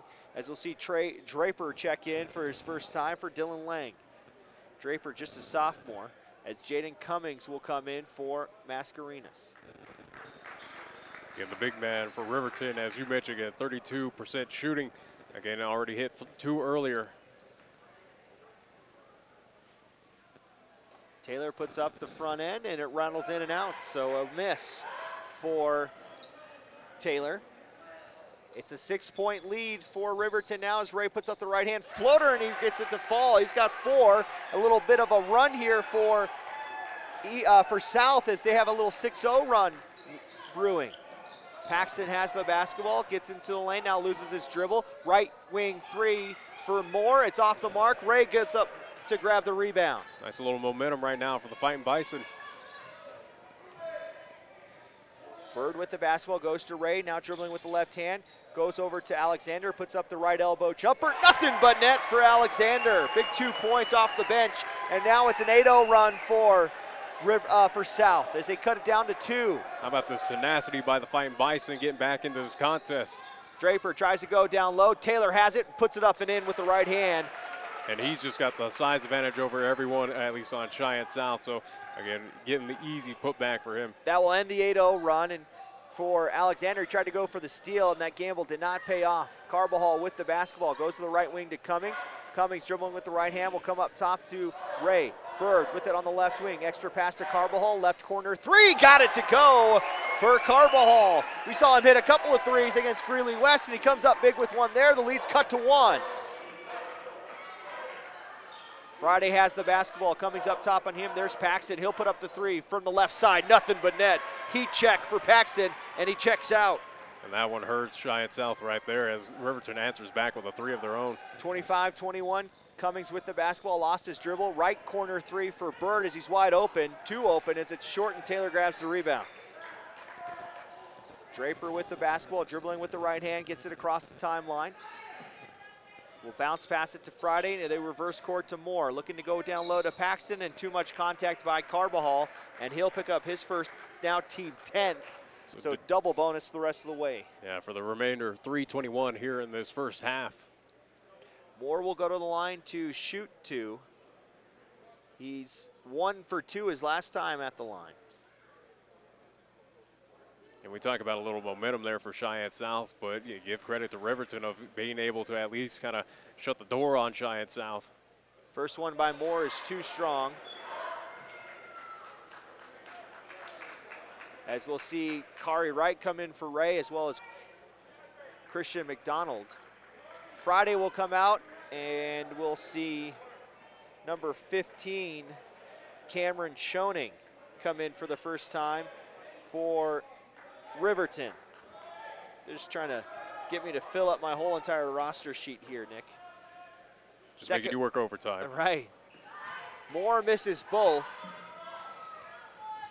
And with the basketball is Kari Wright. Nobody picks him up. He puts up the right-hand shot, and he'll go to the line to shoot 2. Good job there by Wright to just put his head down and make somebody guard him. Nobody did until the last minute, and he'll go to the line to shoot 2. Well, you like that as well, too, by Kari Wright. Just tossing up the kind of circus shot there, at least knowing that the foul was coming. Again, here with the free throw opportunities. Trey Draper is the one that picks up the foul. Wright's first free throw is short. Right on the season, just 3 of 12, make that now 3 of 13. And for South, they're now 0 for 4 to start from the free throw line. They are down 4 points. They've been down as many as 10 here in this first half. Right, second one, a little bit better arc and a better result for him. He goes 1 for 2 at the line, his first points tonight. With the basketball, it's Riverton. Dribble handoff, Lucas to Draper. Draper dribbling with the right hand, gets around Cummings, puts up the right hand floater, off the left and right iron, and Taylor comes up with a rebound, and he's fouled by Carbajal. So Taylor posing problems underneath. Well, again, using the height advantage that he has over every player right now on the floor, and using the big body that he has, being aggressive, again, pulling up the foul. Taylor 2 for 3 from the free throw line. First one on the way is well short as Hunter Scott will come in for Carbajal, or for Mari Alexander, who will get a nice round of applause from his teammates and from the crowd. It looked like at least that move by Jeff Bailey with Hunter Scott trying to at least add some size, maybe to take care of the big man for Riverton. Taylor's second one is going to be short again, and Carbajal will run down the rebound. So he goes 0 for 2. Both teams not shooting well from the free throw line, as Riverton's now 6 of 14. Wright will run the point here for South. He almost lost the handle. Cummings gets it back from him with Draper close on him. Cummings gets in the lane, goes over Taylor, and gets the foul and one. How about that play by Cummings there? Again, the extra effort gets it to fall through. Here's the chance for Cheyenne South to tie up this ball game. Phillips will come in for Carbajal. Paxton will come in for Schoening, and I didn't see who they called that foul on, but if it's on Taylor, that's his second. Cummings with a chance to tie it up here. Puts it up, and nothing but net. We got ourselves a tie ball game. Draper with the right hand meets Cummings, but then gets around him with a nice jab step. He's in the front court, dribble handoff. That's Jason Bell with it from the free throw line. His shot's off the mark. The rebound comes to Hunter Scott. Phillips with the basketball. South with a chance to take their first lead tonight after being down by 10. Phillips dribble handoff to McDonald. Straight right wing three. Nothing but net for Christian McDonald. Gotta love the heart. You gotta love the effort by the Cheyenne South Fighting Bison here. Again, with the first lead of the evening. The third 3-ball hit for South here in this quarter. Make that the fourth 3-ball hit in this quarter. McDonald comes up with a steal. McDonald with his third steal, bounce pass to Cummings. Nice jump stop, puts up the shot. He's fouled by Paxton, and he'll go to the line to shoot 2. And for now for Riverton, they got some foul trouble. As they'll pick I believe as Paxton will have, that's his second foul. Yeah, and that'll be team's 7th foul called on Riverton. So bonus time for the remainder of this at least first half for Cheyenne South. And a timeout called by Coach Bo Sheets at the 32nd one. We'll take a quick one here as well. You're watching and listening to high school basketball on 1480 KRAE.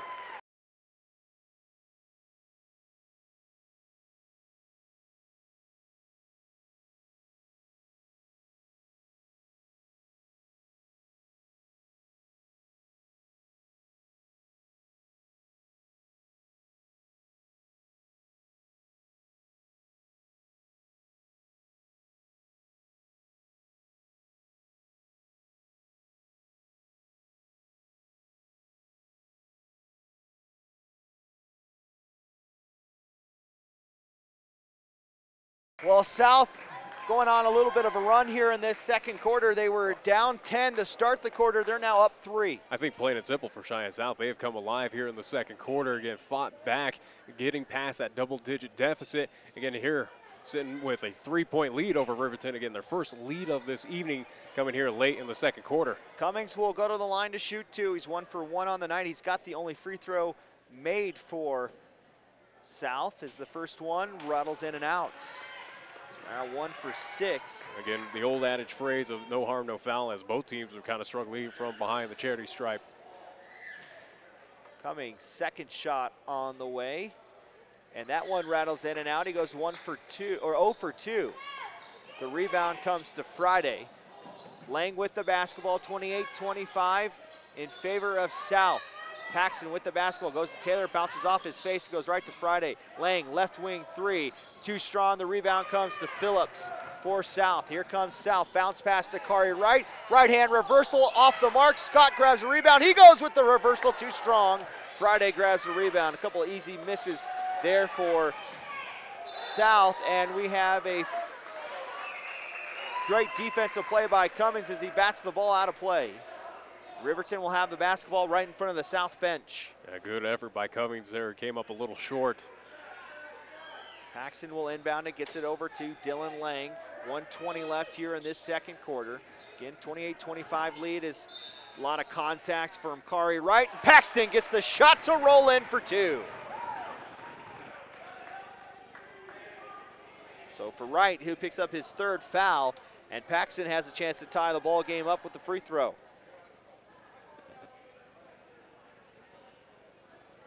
Taylor will come out. Back into the game is Jared Lucas. As Riverton will go a little smaller, at least personnel-wise. Paxton misses the free throw opportunity. South still with the 1-point lead with 1:10 left in the Pepsi scoreboard in the second quarter. Phillips into the lane. Nice bounce pass to Hunter Scott, and he finishes it. Scott's got his first 2 points. Another assist for Phillips. That's his second. Lead back up to 3 with under a minute. Lucas with the basketball. He's on the left or the right corner. Dribble up top to Lang. Sorry, that was Bell with the basketball. Lang gets into lane, throws up a shot, or may have been a pass, but it was Jared Lucas that wasn't able to grab it. It's a 7th turnover for Riverton, 30-27 with 49.7 left. Phillips across the timeline. Lost control of it, runs it down as Bell goes, dives to the floor. It's 4-on-5, a quick power play here for South. Scott loses control of it. Good recovery, though, for Bell. Phillips puts up the 3 from the right wing, rattles in and out, and the rebound will come to Lucas. Riverton across the timeline. It's Lang with the basketball. 25 seconds left in the half. Bell with the basketball. McDonald playing tight defense on him. Cummings trying to slow down Paxton. Jumper just inside the free throw line. It's too strong. Friday grabs the rebound. Kick out past Bell. Left corner 3 is going to be short, and the rebound will come to Riverton as Phillips couldn't save it from underneath the basket. Draper will come in for Lang with 7.3 seconds left. And for Friday, he's got 5 first-half rebounds and 2 points off the bench. Riverton still with an opportunity here to at least possibly tie up this ball game. And they will. It's an and-one opportunity now for Lucas as he gets the inbound pass. Scott had 2 players. He went after Paxton, which is understandable. He's the leading scorer, but he left a wide open Lucas underneath the basket, and then he picked up a cheap foul underneath, his first foul. And Lucas will have a chance to tie the ball game up with 5.6 seconds left. As for Riverton, this is their 16th free throw opportunity, and Lucas knocks it in. We're tied up at 30s. Phillips at the horn. It's an air ball, and then Paxton throws it down right towards the cheerleaders. Well, for South, they were down 10 at the first quarter. They beat, they go ahead and take a 10-point difference into the break, and will be tied up at 30 apiece. We'll take a 1-minute timeout, and we'll have head coach Chad DeBryan of the Lady Fighting Bison. We'll talk about the victory. A 1-minute timeout right here on 1480 KRAE.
Back inside the South Gymnasium, we're tied up at 30s for our boys game. We'll take you back to the women's game as we're now joined by head coach Chad DeBrine. A 61-45 victory. Not a pretty one, but you'll take it going into your little mini break here.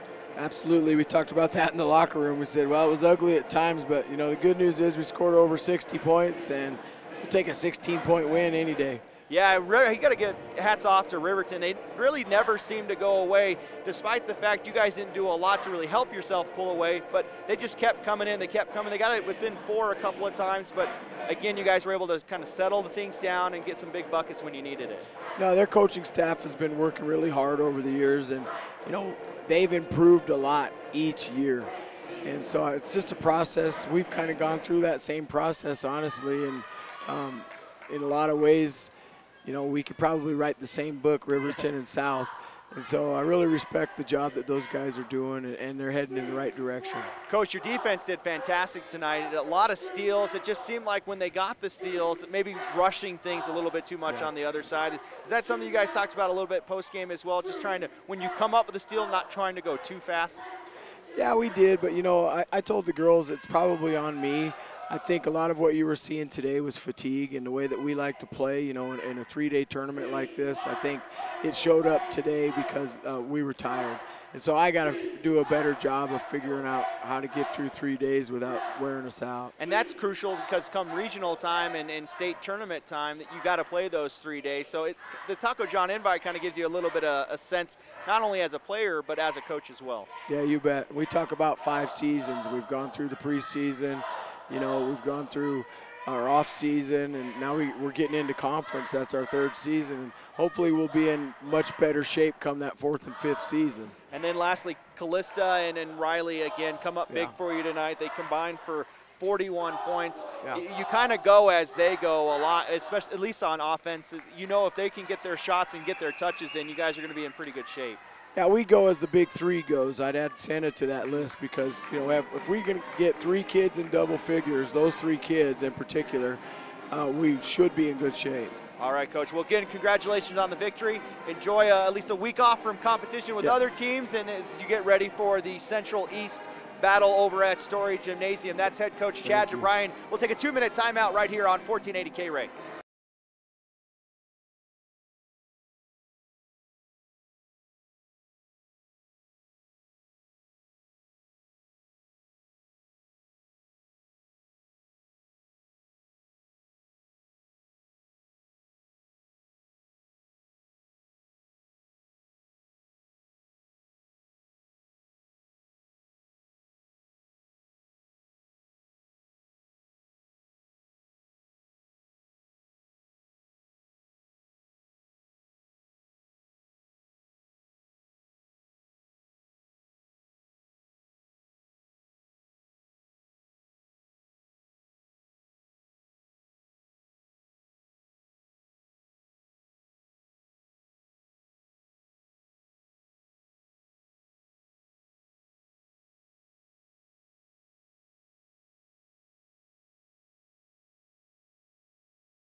Welcome back inside South High School as we're in the Fighting Bison Gymnasium. We're tied up at 30s. Let's take a quick look at our stats from that first half.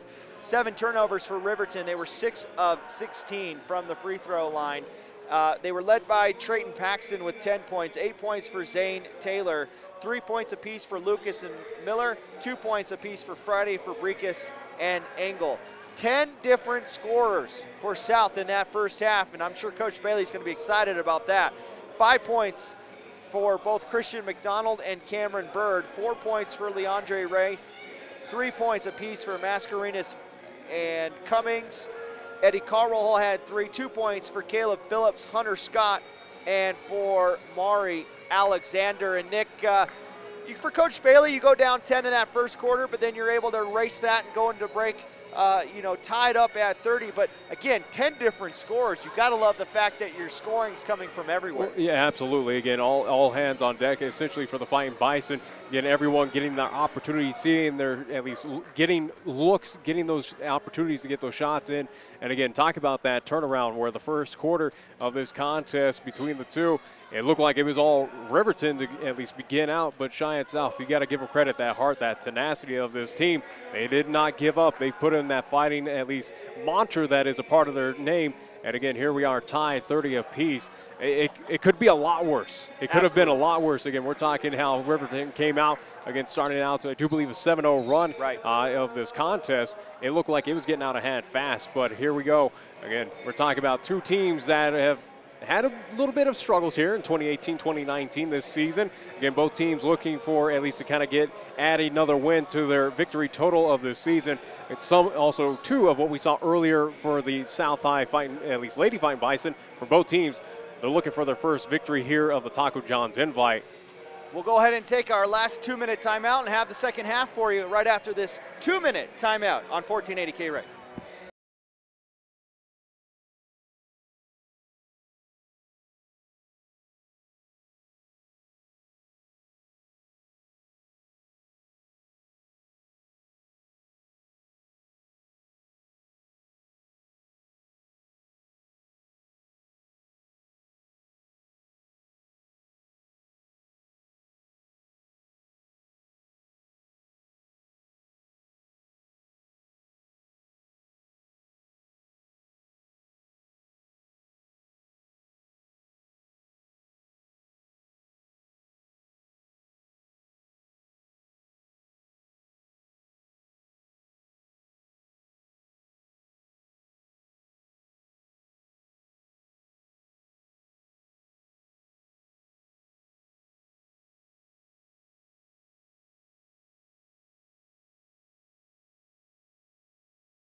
South will start with the basketball. They'll have their starting 5 out on the floor: Cummings, Phillips, Ray, Scott, and Bird.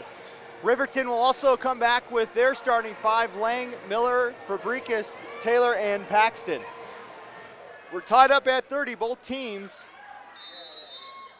with a 10-point differential in opposite quarters to put us at this tie ball game. Ray with the basketball. 4 3-pointers in that second quarter as Cummings will put it up from deep. It's short off the right iron, and Paxton grabs the rebound. 4 3-pointers were hit in that second quarter for South to help give them, they actually had the lead in the second quarter, a 4-point lead. Miller with the basketball, bounce pass to Paxton on the left side. He gets into the lane, stops at the left elbow, dribble handoff to Lang. He puts up the left wing three, it's off the back iron, and Phillips grabs the rebound for South. Bird with the basketball. He's up on the opposite side of us on the left wing. He'll go to Cummings. Cummings won't take that open three. Phillips fakes the free throw shot, puts up the left-hand scooper. He's fouled. And he'll go to the line to shoot 2 as his shot goes off the right iron. Foul's on 34, I believe. You are correct, as he will pick up his second, team's first called on Riverton. So he must have called that one in the second quarter that I thought was on him on somebody else. Phillips' first free throw attempt is too strong. He's 80% on the season, at least coming into the Taco John invite. He was 4 of 5. Just kind of seems like at least hoops here in South High a little strong, as both teams are having difficulty from at least the charity stripe. Second one for Phillips, rattles in and out. They're now 1 for 9 from the free throw line. The pass goes right to Scott. Phillips will put up the 3 ball and knocks it in. They have the 3-point lead. Well, that was fortunate for South as Scott picks up the steal and the assist, and Phillips puts it in for 3. Well, why not? 3's more than 2, as we'll get an off-ball foul. And also, too, it looks as well, Cummings is limping right now. He got a little injured, not sure how, as he'll come out at least to the bench. And Kari Wright will come in for him. It's a round of applause as he makes his way to the bench. Paxton will inbound it right in front of his own bench. The inbound pass comes to Lang, and it was almost an over and back. High screen, Bird picks up Lang on the switch.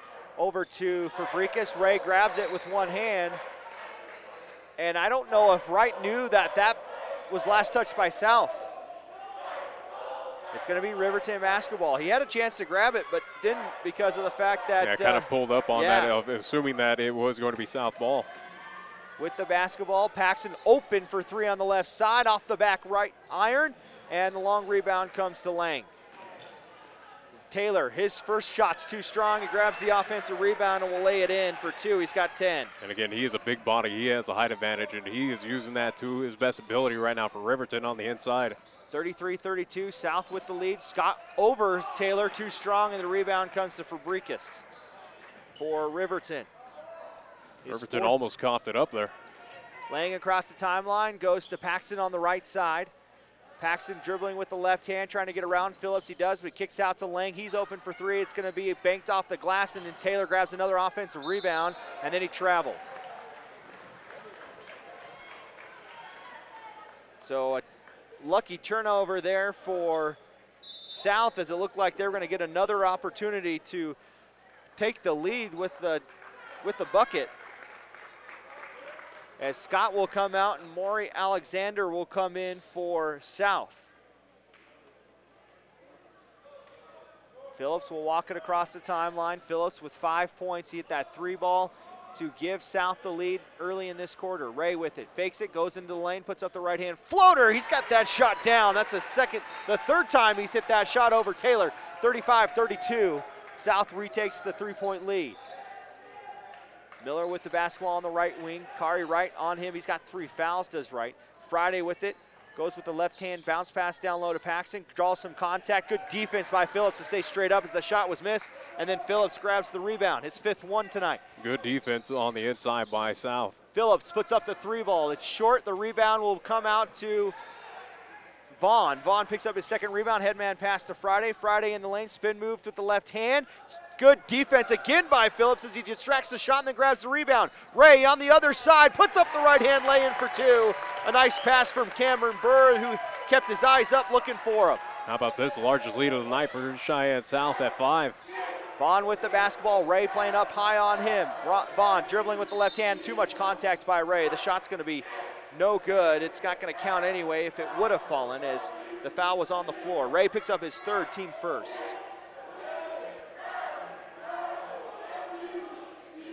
As we'll have subs coming in, pair of them for Riverton. Jelison Bell and Jared Lucas, as we'll get a timeout called by Coach Bailey. It's going to be a... As we wait for the call here, I'm assuming a 30-second timeout, so we'll take a quick timeout here as well. A 30-second timeout. You're watching high school basketball on 1480 KRAE.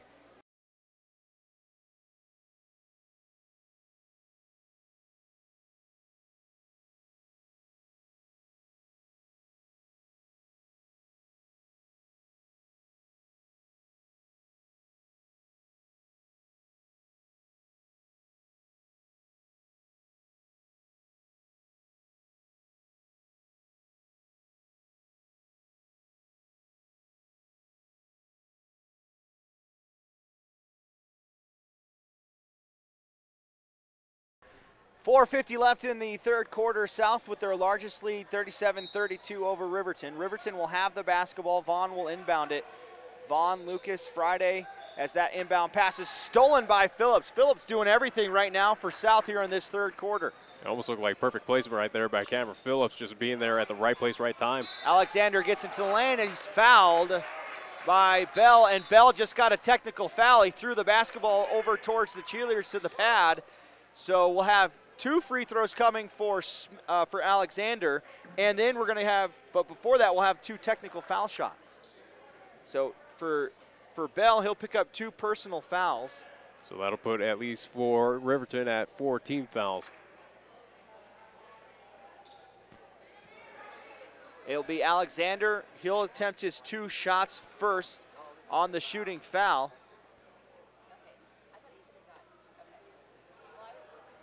Alexander has that first one rattle in and out. Again, the woes for both teams from the free throw line continue on. 1 for 10.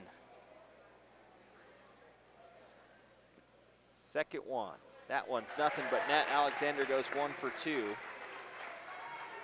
Leads up to 6. As now he'll continue to shoot, as at least teams kind of a little confused right now. I guess Alexander's going to attempt the technical foul shots. And Coach Bailey, I don't know if that's what he wanted, but nonetheless, Alexander will be the man to do the job, and he gets the first one to roll in. Maybe he'll go 2 for 2 and just make him look good. Absolutely. Second one for Alexander, as he's going to attempt his 4th straight free throw attempt. Rattles in and out, so he goes 2 for 4. The lead's up to 7, largest of the night for South. As he looks over to Coach Jeff Bailey saying, hey, I almost had it. Yeah. Ray, Phillips, Bird, Wright, and Alexander on the floor for South. It's Vaughn, Friday, Miller, Paxton, and Lucas on the floor for Riverton. Phillips calls out the play, fakes it one way, gets into the lane, puts up the right hand, shot and 1! Caleb Phillips having himself a big third quarter. Leads up to 9. Talk about a change of fortunes between these 2 teams right now, where Riverton had a 10-point lead, at least double-digit lead for a majority at least of that first half. Here we go with Cheyenne South have a little momentum now. Miller with the foul, his second, as Phillips misses the N1 opportunity. They're now 3 of 14. 1 black mark so far in this 9-point deficit, or 9-point lead, is their free throw shooting. Miller for 3 on the right corner, and that rolls in. Miller with the big 3 ball. He's now 1 for 4 from behind the arc, and that stops a little. That kind of slows the bleeding essentially for Riverton. Right. It started the quarter. It was 11-2 run that it stops, and the lead's back to 6. Phillips has it on the right wing. Dribble handoff to Bird. Bird gets the high screen. Left elbow jumper for Bird. Nothing but net. Bird with his first 2 points of this second half. He's got 7. Friday with the basketball, leads up to 7, 43-35. More Miller with the basketball. Bounce pass down low to Paxton. Goes through 2 and lays it in with the left hand. Paxton's got 13. Now a little back to 6. Now a little back and forth offense of at least putbacks here by both teams. Dribble handoff. Bird gets into the lane. Jump stop. Nice drive and dish to Alexander, who lays it in for 2. And offense is coming alive here. Penetrating dish. That's what it's working for South, as Bird tried to double team Vaughn and come up with a steal. Friday has it at the free throw line, and a travel. Great defense by Alexander, causing Friday to travel. And the freshman playing some great minutes here for Coach Bailey.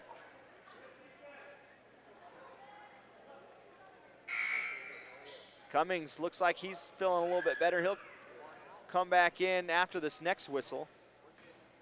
Phillips with the basketball, trying to direct the offense. McDonald will also check back in. Losing control of it is Phillips. Paxton comes up with the steal, his third one tonight. Miller across the timeline, dribbling with the right hand, goes to Lucas, but it goes right off his chest and out of play. Sorry, his angle went right off his chest and out of play. The 10th turnover. For South, they only have 7 turnovers thus far, so they are taking care of the basketball. As McDonald will come in for Ray, Cummings will come back in for KRAE Wright. So we'll see another substitution for at least Riverton as well, too. Brendan Ibach will be the one that comes in. Ibach, Friday, Engel, Vaughn, and Paxton on the floor for Riverton. Alexander, Cummings, Phillips, Bird, and McDonald. High screen for McDonald, and we're going to get an offensive foul on Alexander. His second. Team second. And more substitutions coming in for Riverton as they get bigger. Yeah, Taylor comes back in. A quick break for Miller as well. Engel and Ibach come out. Vaughn with the basketball, gets it across the timeline with the right-hand dribble. Goes to Friday, and now the right wing to Miller. Paxton at the straight. Deep three, and he's fouled. The shot's too strong, and Phillips will pick, I think, though, maybe it was a 2. His foot must have been on the line. But Cameron Phillips will pick up the foul. His third foul, at least third team foul as well for Cheyenne South. And his third as well. Paxton just 2 for 4 from the free throw line. Make that 3 for 5 as he hits his first one. 45-38 the score. Paxton with a chance to cut the lead back to 6.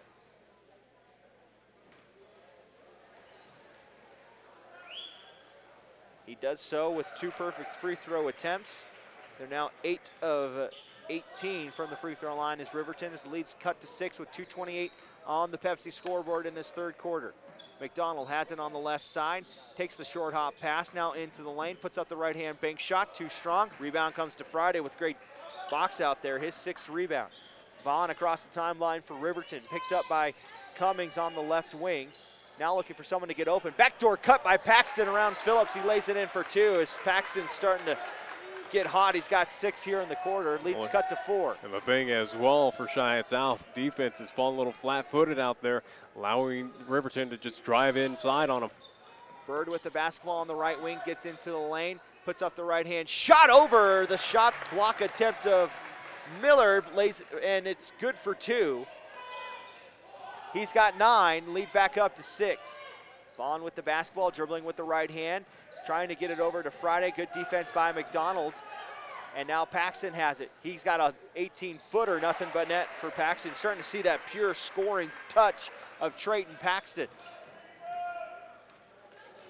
Phillips across the timeline with the long white sleeves. He's picked up on the right wing by Paxton, goes right after him, puts up the right-hand floater. It's an air ball, and he throws it off Taylor, but Taylor's able to keep control of it for his 6th rebound. Now it's pass to Vaughn. It's a 3-on-2. Paxton in the left corner, fakes the shot, goes over to the right for 3. Nothing but net. Paxton on fire. And right now, that lead that Cheyenne South had, that at least 9-point lead, has now pretty much almost vanished. And for Paxton, he's got 5, 6, 7, 8, 9, 10 in the quarter, or 11 in the quarter. McDonald trying to answer it with a 3 of his own, short off the front iron. Miller grabs the rebound. Here comes Riverton. They've been down as many as 7. Now with a bucket here, can take the lead going into the 4th quarter potentially with 35 seconds left on this 3rd quarter clock. Cummings up high on Miller, or Vaughn. He gets it over to Friday. Now it's Miller with the basketball on the right wing. Got to find a way to not let Paxton touch the basketball here in this last possession. Taylor has it, though, working on Alexander. Kick out, Friday left-hand 3 from the right corner. Rolls in. Shooter's touch there. Friday's got 5. The lead to 2 for Riverton after South had the lead. Phillips trying to answer it with the 3 of his own, and he does at the end of the quarter. South will take the 1-point lead after Phillips drains it. Answering the Aquilo Friday 3. We'll take our 1-minute timeout. We'll have the 4th quarter for you. You're watching and listening to high school basketball on 1480 KRAE.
11 points for Trayton Paxton in that quarter.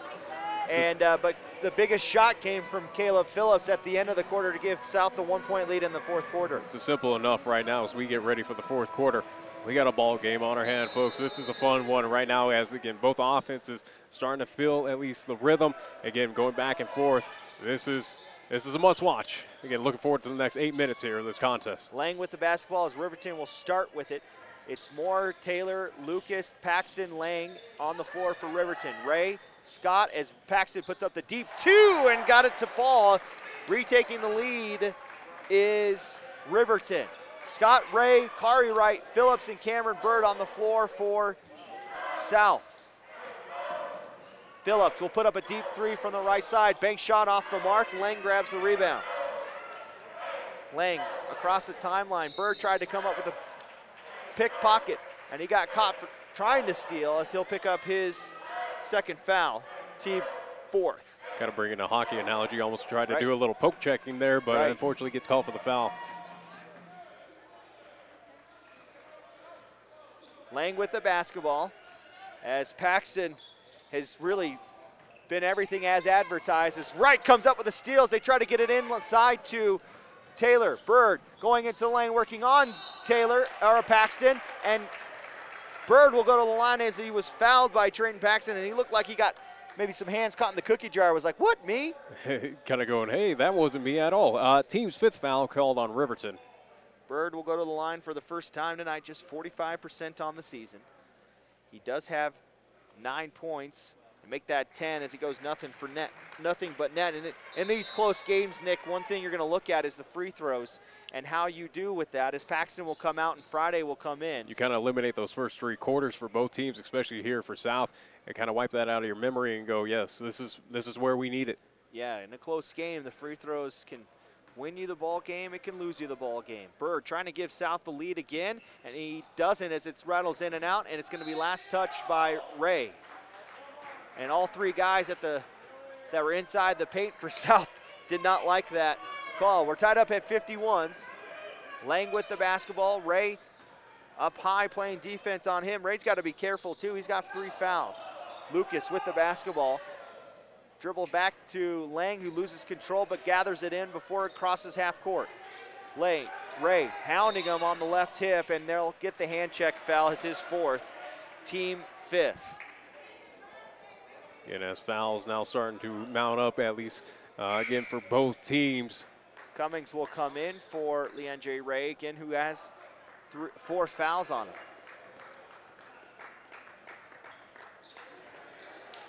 Friday will inbound it to Moore. Moore gets in the lane, puts up a long 2. It's off the left iron. Lucas grabs the rebound. On the right block, goes to Taylor on the elbow. Lang with it. Kick out pass. Moore open for 3 on the left corner. It's too strong. Rebound comes to Bird as the South dodged a bullet there with Moore being wide open. Bird loses control of it, goes right into the lap of Friday. 10th turnover now for South as they're starting to not being able to take care of the basketball. Friday into the lane, kick out pass to Lang on the left corner. Friday back with it on the left block. Will go to the left side. Bird with the shot block opportunity, but it falls in anyway for Friday. And it's 53-51, Riverton with the basketball, or with the lead. South with the basketball. Phillips goes in with the left hand, puts it up, and it goes off the front of the iron a couple of times, and then Scott grabs the rebound and goes up for the shot, and he's fouled on the way up. So that'll be team 6 foul called on Riverton. Be Friday's first foul, and Hunter Scott will go to the line. He's 0 for 2 tonight from the charity stripe. Again, just 4 for 16 tonight. Is South. Scott's first free throw, rolls in, gets the shooter's roll. And as free throws have been hard for both teams, including South right now here in clutch moments. This is where you need them. Alexander will come in for Wright. Engel will come in for Taylor. Opportunity right now for Cheyenne South to tie up this ball game here once again. Paxton also snuck himself back in. Not sure how I missed that. Came in for Vaughn. Scott's second one, climbs in through the front iron. He goes 2 for 2. Big 2 free throws there as we're tied back up at 23, or at 53. Lang with the basketball. Bird up high playing defense on him. Lang gets it across the timeline Gets around Bird into the lane, puts up the pass to Moore. Fadeaway three for Miller is way off the mark as Alexander grabs the rebound. Tied up at 53, South with a chance to take the lead. Bird, a couple of fakes from the left wing, now gets into the lane, puts up the right-hand floater, goes off the right and left iron, and then Alexander grabs the offensive rebound, will go up for the shot and is fouled on the way up.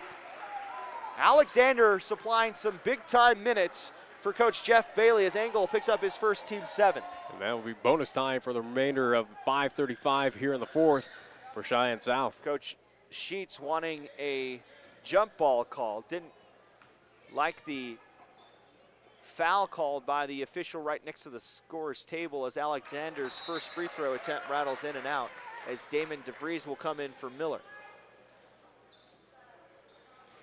South with one more chance to take a 1-point lead. Alexander 2 for 5 now from the free throw line. His 6th free throw attempt on the night is good, and South retakes the 1-point lead. DeVries with the basketball. He's met by Cummings at half court.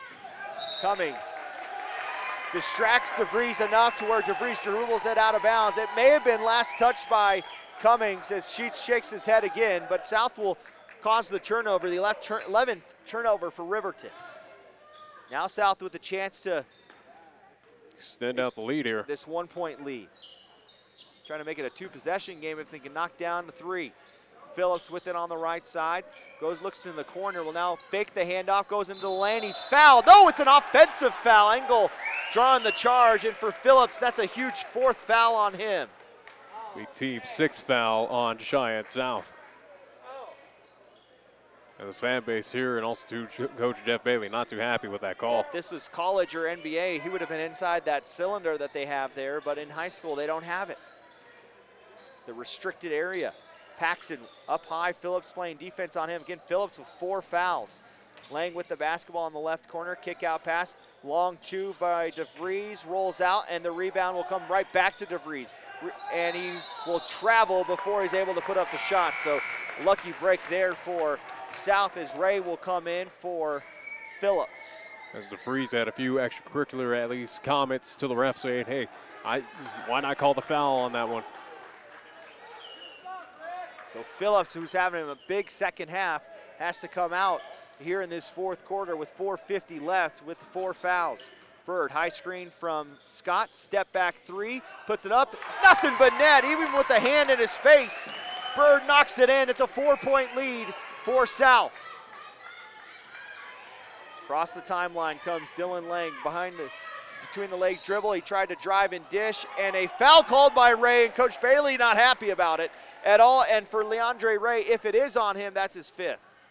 No, the foul's on 25, Cummings. So Cummings will pick up that foul. Team 7th for Cummings, his 1st of the night. But for Lang, he'll go to the line to shoot 1 and 1. So both teams in the bonus for the remainder of this contest. This will be the first free throw attempt for Dylan Lang on the season. And it's too strong, and the rebound comes to Bird. So no harm, no foul as far as that goes. Bird crossing over, Lang gets into the lane, but then kicks it out to Cummings. Cummings will get into the paint, puts up the right-hand shot. Banker, too strong, comes in and out. It's touched by Cummings and then off the face of Friday, and will be South basketball, an extra possession for South High here, as Trey Draper will come in for Lang, and we'll see Taylor also hustling back in for Riverton. Gotta love that inside move by Cummings there. Almost had it fall through for him, but at least thankfully for Cheyenne South, we're gonna have an extra possession. So we're gonna have a timeout called by Jeff Bailey too. It's a full timeout, so we'll take a 1-minute timeout. You're watching and listening to high school basketball on 1480 KRAE.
4:16 left in the fourth quarter, 57-53 South with the lead. The first two quarters kind of Dr. Jekyll, Mr. Hyde as far as South goes. They were down 10 points in the first quarter. They erased that with a 10-point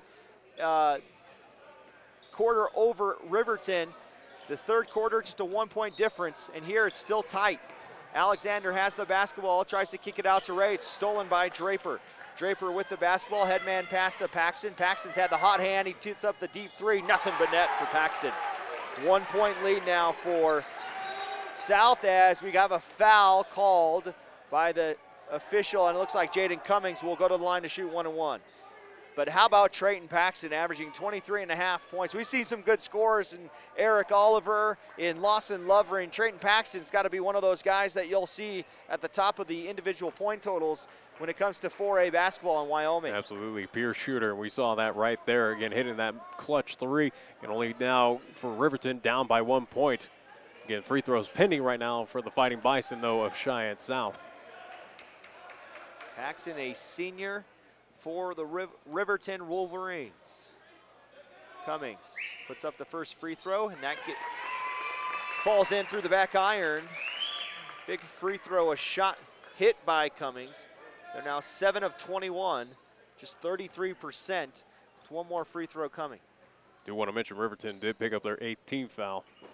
Cummings gets the second one to roll in, and for Jaden Cummings, he's got 5, 2 big ones right there as leads back to 3. Draper across the timeline. Ray needs to be careful. He's got 4 fouls.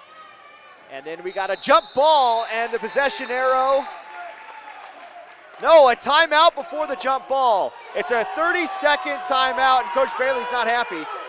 As a fan base here, not happy either, as, again, the official away at least called for the jump ball. The official's going to say the timeout was called beforehand. So we'll take a quick 30-second timeout here as well on 1480 KRAE.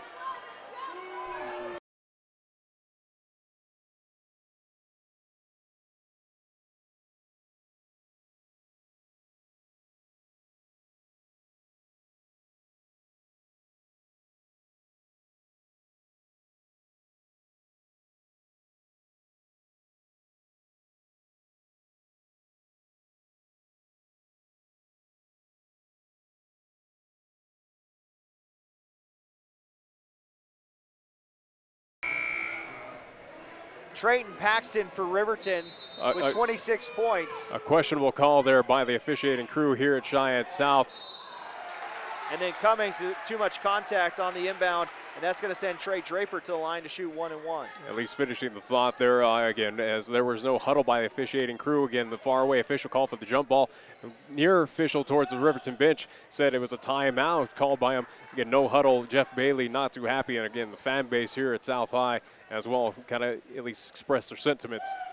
Draper's front end of the free throw. It's off the mark. Taylor goes over the shoulder and tries to grab the rebound, but Ray comes up with it for South, goes coast to coast. His shot is blocked by Paxton, and he grabs the loose ball. Draper is going to be charged. No, for the travel, not for the foul. Phillips just thought he was going to be called for the block, but great defense there by Caleb Phillips to get the foul called, or the travel call. For Caleb Phillips, almost had his heart stopped there for momentarily as he thought the foul was going to be called on him. Jeff Bailey would have gotten a technical foul if that was called a block. As Jeff Bailey has already at least received a bench warning as well. 59-56, 3.5 left in this fourth quarter. Ray picks up his dribble and then throws it to Bird, out of play. 13 turnovers now for Riverton, or for South. And lack of communication on the floor right now by the Fighting Bison. On across the timeline for Riverton as he checks in for Draper. Friday with the basketball, left-hand dribbles. They try to go to Paxton. Bird come up with the steal, and he's pushed. He's pushed by Paxton, but they're going to say Bird stepped out. So it'll remain Riverton's ball. Fortunate there for Riverton. It looked like Paxton may have gotten away with the push, and if it was Paxton with the foul, that would have been his fourth. So a dodged bullet by Wolverines there. Vaughn with the basketball, he's doubled, and then Ray sags off. Cummings with the basketball, and a 5-second violation. Great defense by Leandre Ray. There's a lot of options right there for the officiating crew. At least a lot of options there. It looked like also, too, he was getting away with a travel call. But, again, thankfully, Cheyenne South's ball. Crowd's starting to get into it a little bit more now as we get into the winding minutes here in this fourth quarter. Cummings will slow it down. 2:50 left in this fourth quarter. 59-56. Cummings stops in the left wing. Now Ray with the basketball. Gets into the lane. Nice drive and dish to Phillips, who banks it in for two. For Ray, his first assist tonight. It's a 5-point lead for South. Vaughn with the basketball. You got to limit the touch here to Trayton Paxton. Don't let him get the ball. You'll give him a 2 all day. Taylor with too much contact as Taylor puts the shot up and makes it, but they're going to call it the foul on Hunter Scott on the floor. His second, team 9th, and that will send Taylor to the line to shoot 2, or shoot 1-and-1. As the next foul call against Cheyenne South, will put Riverton in the double bonus. And with Riverton not shooting the free throw well, as that one's missed short and Phillips grabs the rebound, you'll go ahead and do that if that keeps the ball out of the hand of Paxton where he has a chance to shoot a 3. Yeah, this is where you take that opportunity. If you are Cheyenne South, do a little hack-a-shack on the big man of Riverton. Phillips with the basketball. He's straight up on the arc. Now going around. Vane puts up the left-hand shot. No shot on the foul. I think they're going to get Vaughn on the hand check or maybe the block. But Phillips will go to the line to shoot 1-and-1. As that will be team 9th foul for Riverton. It is on Vaughn, his first, team 9th. And for Phillips, who's 0 for 3 from the charity stripe, will have a chance to add to this 5-point lead for South. First one on the way, misses off the right iron, and Miller grabs the rebound. 7 for 23. Miller, kick over to Paxton. Paxton puts up the 2. Got it to roll in. Talk about the height, talk about the just nice stroke that he has there. Gets that to fall through. Well, and Phillips can't play too tight on the defense. He's got 4 fouls, so at some point you would like to see Bird maybe switch on him, but they haven't made that change yet. 3-point lead for South. Ray gets into the lane. Nice drive and dish to Scott, puts it up and in for 2. 2 different times Ray's been able to drive and dish. 2 easy finishes for South players. Lead back up to 5. Vaughn with the basketball. Cummings playing great defense on Ethan Vaughn. Deep 3 for Paxton's going to be an air ball. He may have forced that one a little bit too much as Phillips, they're trying to say it was tipped, but Paxton got over Phillips. There was no touch. And at least coach for Riverton calling for a foul thinks that there was a little too much hand action. Well, and for Paxton, he's been making so many of them, making them with hands in his face and everything else. Coach Sheets is saying he got hit on the elbow. I think it was just a bad shot by Paxton. Ray will inbound it to Phillips. Phillips tells everybody to get out of the way. Gives it to Ray, who will get it across the timeline around Lang. Now into the lane. Fakes the pass. Puts up the right hand shot. Lays it in. Leandre Ray starting to use that attack mentality. It gives South the 7-point lead. That ties the largest of the night for them. Paxton into the lane, puts up the 10-footer, short off the right iron. Taylor grabs the rebound, puts up the right-hand shot, and that one's too strong. Bird grabs the rebound for South. We're under a minute here in the fourth quarter. 65-58, Bird gets into the lane. A timeout called by Coach Bailey.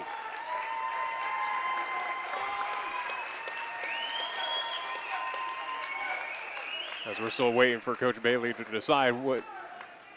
It's going to be, I think I saw the mouth say full. It is a full timeout, so we'll take a 1-minute timeout here as well. You're watching and listening to high school basketball on 1480 KRAE.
South will inbound it to Phillips in the backcourt. Paxton playing up high, defense on him. Phillips gets around him, and Paxton may have gotten away with the reach as he comes in with the steal. Paxton across the timeline. Phillips lost his shoe. Lang open for three. It's off the left iron and an over the back call on Engel. So Phillips, or maybe he just rolled his ankle, but Phillips was late to the party on the other side, and Riverton couldn't take advantage of it. As for Engel, he'll pick up his second, team 10th. As for Riverton, the head coach over there, he's going to get a bench warning.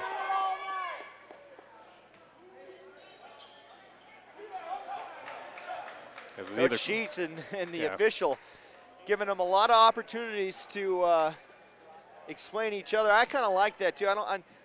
Personally, I don't like when an official has that quick tee unless it's something personal being said. 37.5 seconds left as Scott attempts his first free throw and it rolls in. It was 2 for 2 his last time at the line. It was a big 2 for 2. Cheyenne South now with the 8-point lead over Riverton. Largest of the night for South. 37.5 seconds left. Scott's second one. Rattles in and out, and then Phillips grabs the rebound, gives it to Ray on the right block. Bird has the basketball, fakes one way behind the back dribble as they'll now try to slow it down, and looks like an injury timeout between Moore and Ray, and it's an official timeout. 66-58, 29.3 left here in this fourth quarter. South trying to end their Taco John invite with a win over Riverton. Phillips gets the inbound pass. Paxton hounding him down the floor, and he'll actually foul Phillips. And for Trayton Paxton, that's his 4th, so he's got to be careful when it comes to fouling. Is one more, and he's done. Again, it is double bonus opportunity for Cheyenne South for the remaining 27 seconds here in the fourth quarter. Phillips with a big second half. He's got 10 points in the second half, and we'll got a timeout called by Coach Sheets. It's a full timeout, so we'll take a 1-minute timeout here as well. You're watching and listening to high school basketball on 1480 KRAE.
Phillips with 2 free throws coming. They have the 8-point lead to South over Riverton, 66-58, 27 seconds left on the Pepsi scoreboard. Phillips' first free throw is good. 14 of 26, 9 of 26. It's been a long weekend. Yes. But 9-point lead right now for Cheyenne South. Second one for Phillips is too strong. They're now 33% on the day from the free throw line as Paxton comes across the timeline. You know Paxton's going to be trying to find a shooter at some point. Miller gets into the lane, puts up the shot, too strong. Cummings grabs the rebound, goes to Phillips. Back to Cummings, and it looks like Riverton will, actually for South, they got to get it across the timeline. Phillips does, and Riverton's not fouling at this point. So it looks like South will get their second win of the season, a big one, as they'll end the Taco John invite with a win. And I think for Coach Bailey, maybe a little stress off the shoulders as he got a much better effort out of his Fighting Bison here tonight. Absolutely, for Cheyenne South, as you mentioned, again, they will move to 2-8 on this season, at least wrap up here at the Taco John's invite with a victory as they head into the lengthy break as well. For Riverton, they will fall to 1-9 on the 2018-2019 campaign. So again, as we'll take a 2-minute timeout, as Chris will tabulate stats, hopefully we'll talk with Coach Jeff Bailey and a player as well too. After we take a 2-minute timeout and be back with our post-game show here on 1480 KRAE.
Welcome back inside the South High Fighting Bison Gymnasium, as we'll go ahead and hand the mic over to head coach Jeff Bailey. And coach, well, I'll tell you what, after that first quarter, you're probably thinking, oh no, here we go again, but a great bounce back in that second quarter.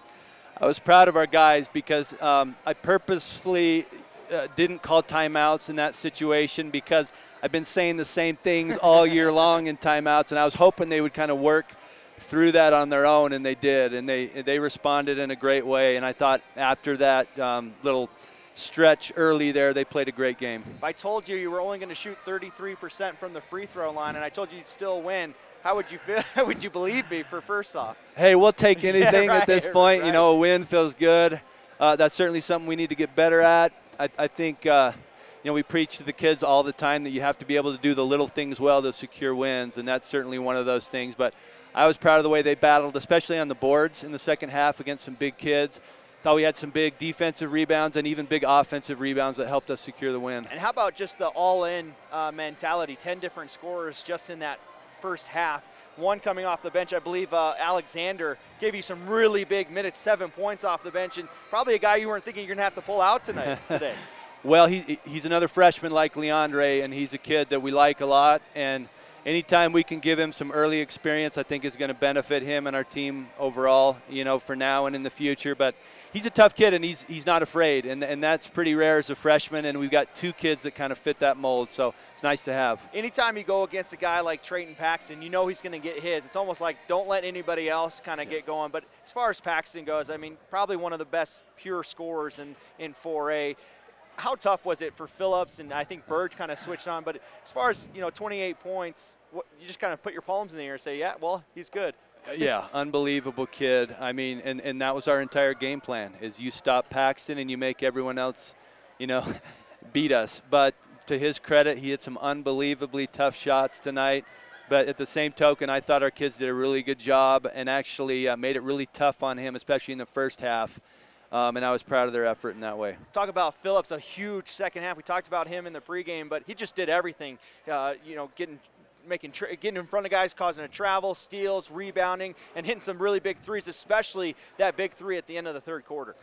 Yeah, and he's probably our last 3 or 4 games, he's really stepped up his overall game. And the most important thing is he's been a leader. And I think you can see that in his energy and enthusiasm, and it's infectious. I mean, the other guys see that, and they rally, around that. And he was outstanding tonight. Lastly, Leandre Ray, your other freshman, really started taking over the game in the fourth quarter, too, by driving. You saw him drive and dish a couple times, then he went to the finish. How important is to see him as a freshman get that kind of confidence, especially when you're going to go up against some bigger teams with East and Central around the corner?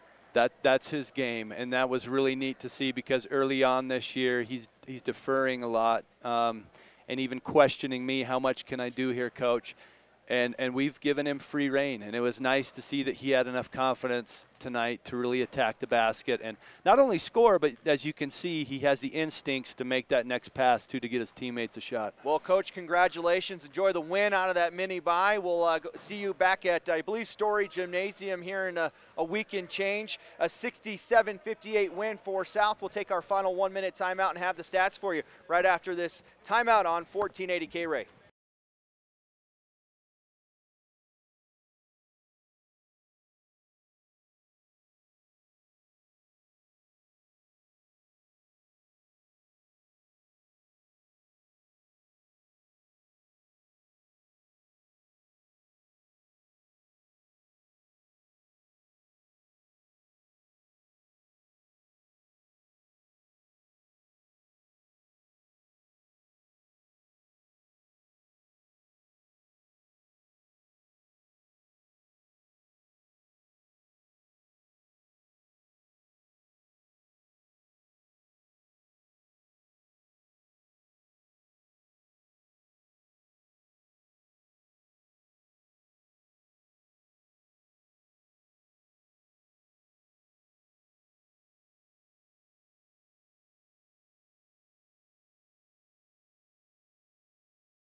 Welcome back in the side gymnasium here at South High School. 67-58 South picking up their second win of the season. Let's quickly take you through the stats tonight as Trayton Paxton led everybody with 28 points for Riverton, 10 points for Zane Taylor, 6 points for Kellen Moore, 7 for Akilo Friday, 3 points for Jared Lucas, 2 points for Lucas Engel. For South, they were led by their two kids that we talked about in the pregame, Cameron Bird and Caleb Phillips, both with 13 points apiece. 7 points for Hunter Scott, 7 points for Mari Alexander, a big 7 points for him. 10 points for Leandre Ray. He also had a big night. 3 points apiece for Michael Mascarenas and for Kari Wright. 5 points apiece for Jaden Cummings and Christian McDonald. Eddie Carball also added a 3-pointer as well. And Nick, as far as final thoughts go, it's a good little taste in your mouth going into a little bit of a mini bye where you have a week off to kind of get things in order. Again, for both Cheyenne South teams, it certainly is. Again, both picking up the victory here the final day of the Taco John's Invite. Both will have that bye week until they get into action, where they will see, again, the likes of East Central and Laramie coming up here as we get into that quadrant play. But again, at least of the boys contest for Cheyenne South, talk about tenacity, talk about heart, talk about this team that came back. It seemed like, again, it was going to get out of hand by Riverton as they came out strong early in this contest. But again, for Jeff Bailey and his crew, what a phenomenal effort. What a phenomenal win that they had here in front of the home crowd here at Cheyenne South. And yes, hopefully that momentum carries on for them as they get ready again, at least a little bit of a bye week, a little bit of lull, and carries on at least until their next contest coming up again, about a week and change for them. Well, it's been a great 3 days of basketball here as we got a good chance to preview what we'll be seeing throughout the season. Absolutely. And definitely a great job to our man back at the house, and Jacob Hamill, being with us for all 6 games, doing everything. Well, he kept us in order. He absolutely. He is the man of the hour, at least the man of the past 3 days. I do want to remind folks coming up, at least, again, for myself and Chris Polton, it's going to be a week off as well, too, as we're going to have, at least here on 1480 KRAE, a lot of LCCC basketball coming up, as at least our next sports broadcast with myself and Larry Proetti will be coming up this Monday as LCCC. The men will be in action. The Golden Eagles will play host to Western Nebraska Community College. We will see the Cougars back over at the RAC. That game is set to tip off at 5 o'clock. Pre-game about 4:40. Again, live over at LCCC. LCCC men taking on Western Nebraska, the Cougars, coming up this Monday here on 1480 KRAE. And our next broadcast, January 18th, East versus South at Story Gymnasium. So we will see both of these South teams, and East, the two teams that we saw last night. That's going to be a fun one. Well, again, for Jacob Hamill back at the studios running everything, and for my partner Nick Peretti, I am Chris Polton. We'll take you back to your regular scheduled program as you've been watching and listening to high school basketball on 1480 KRAE.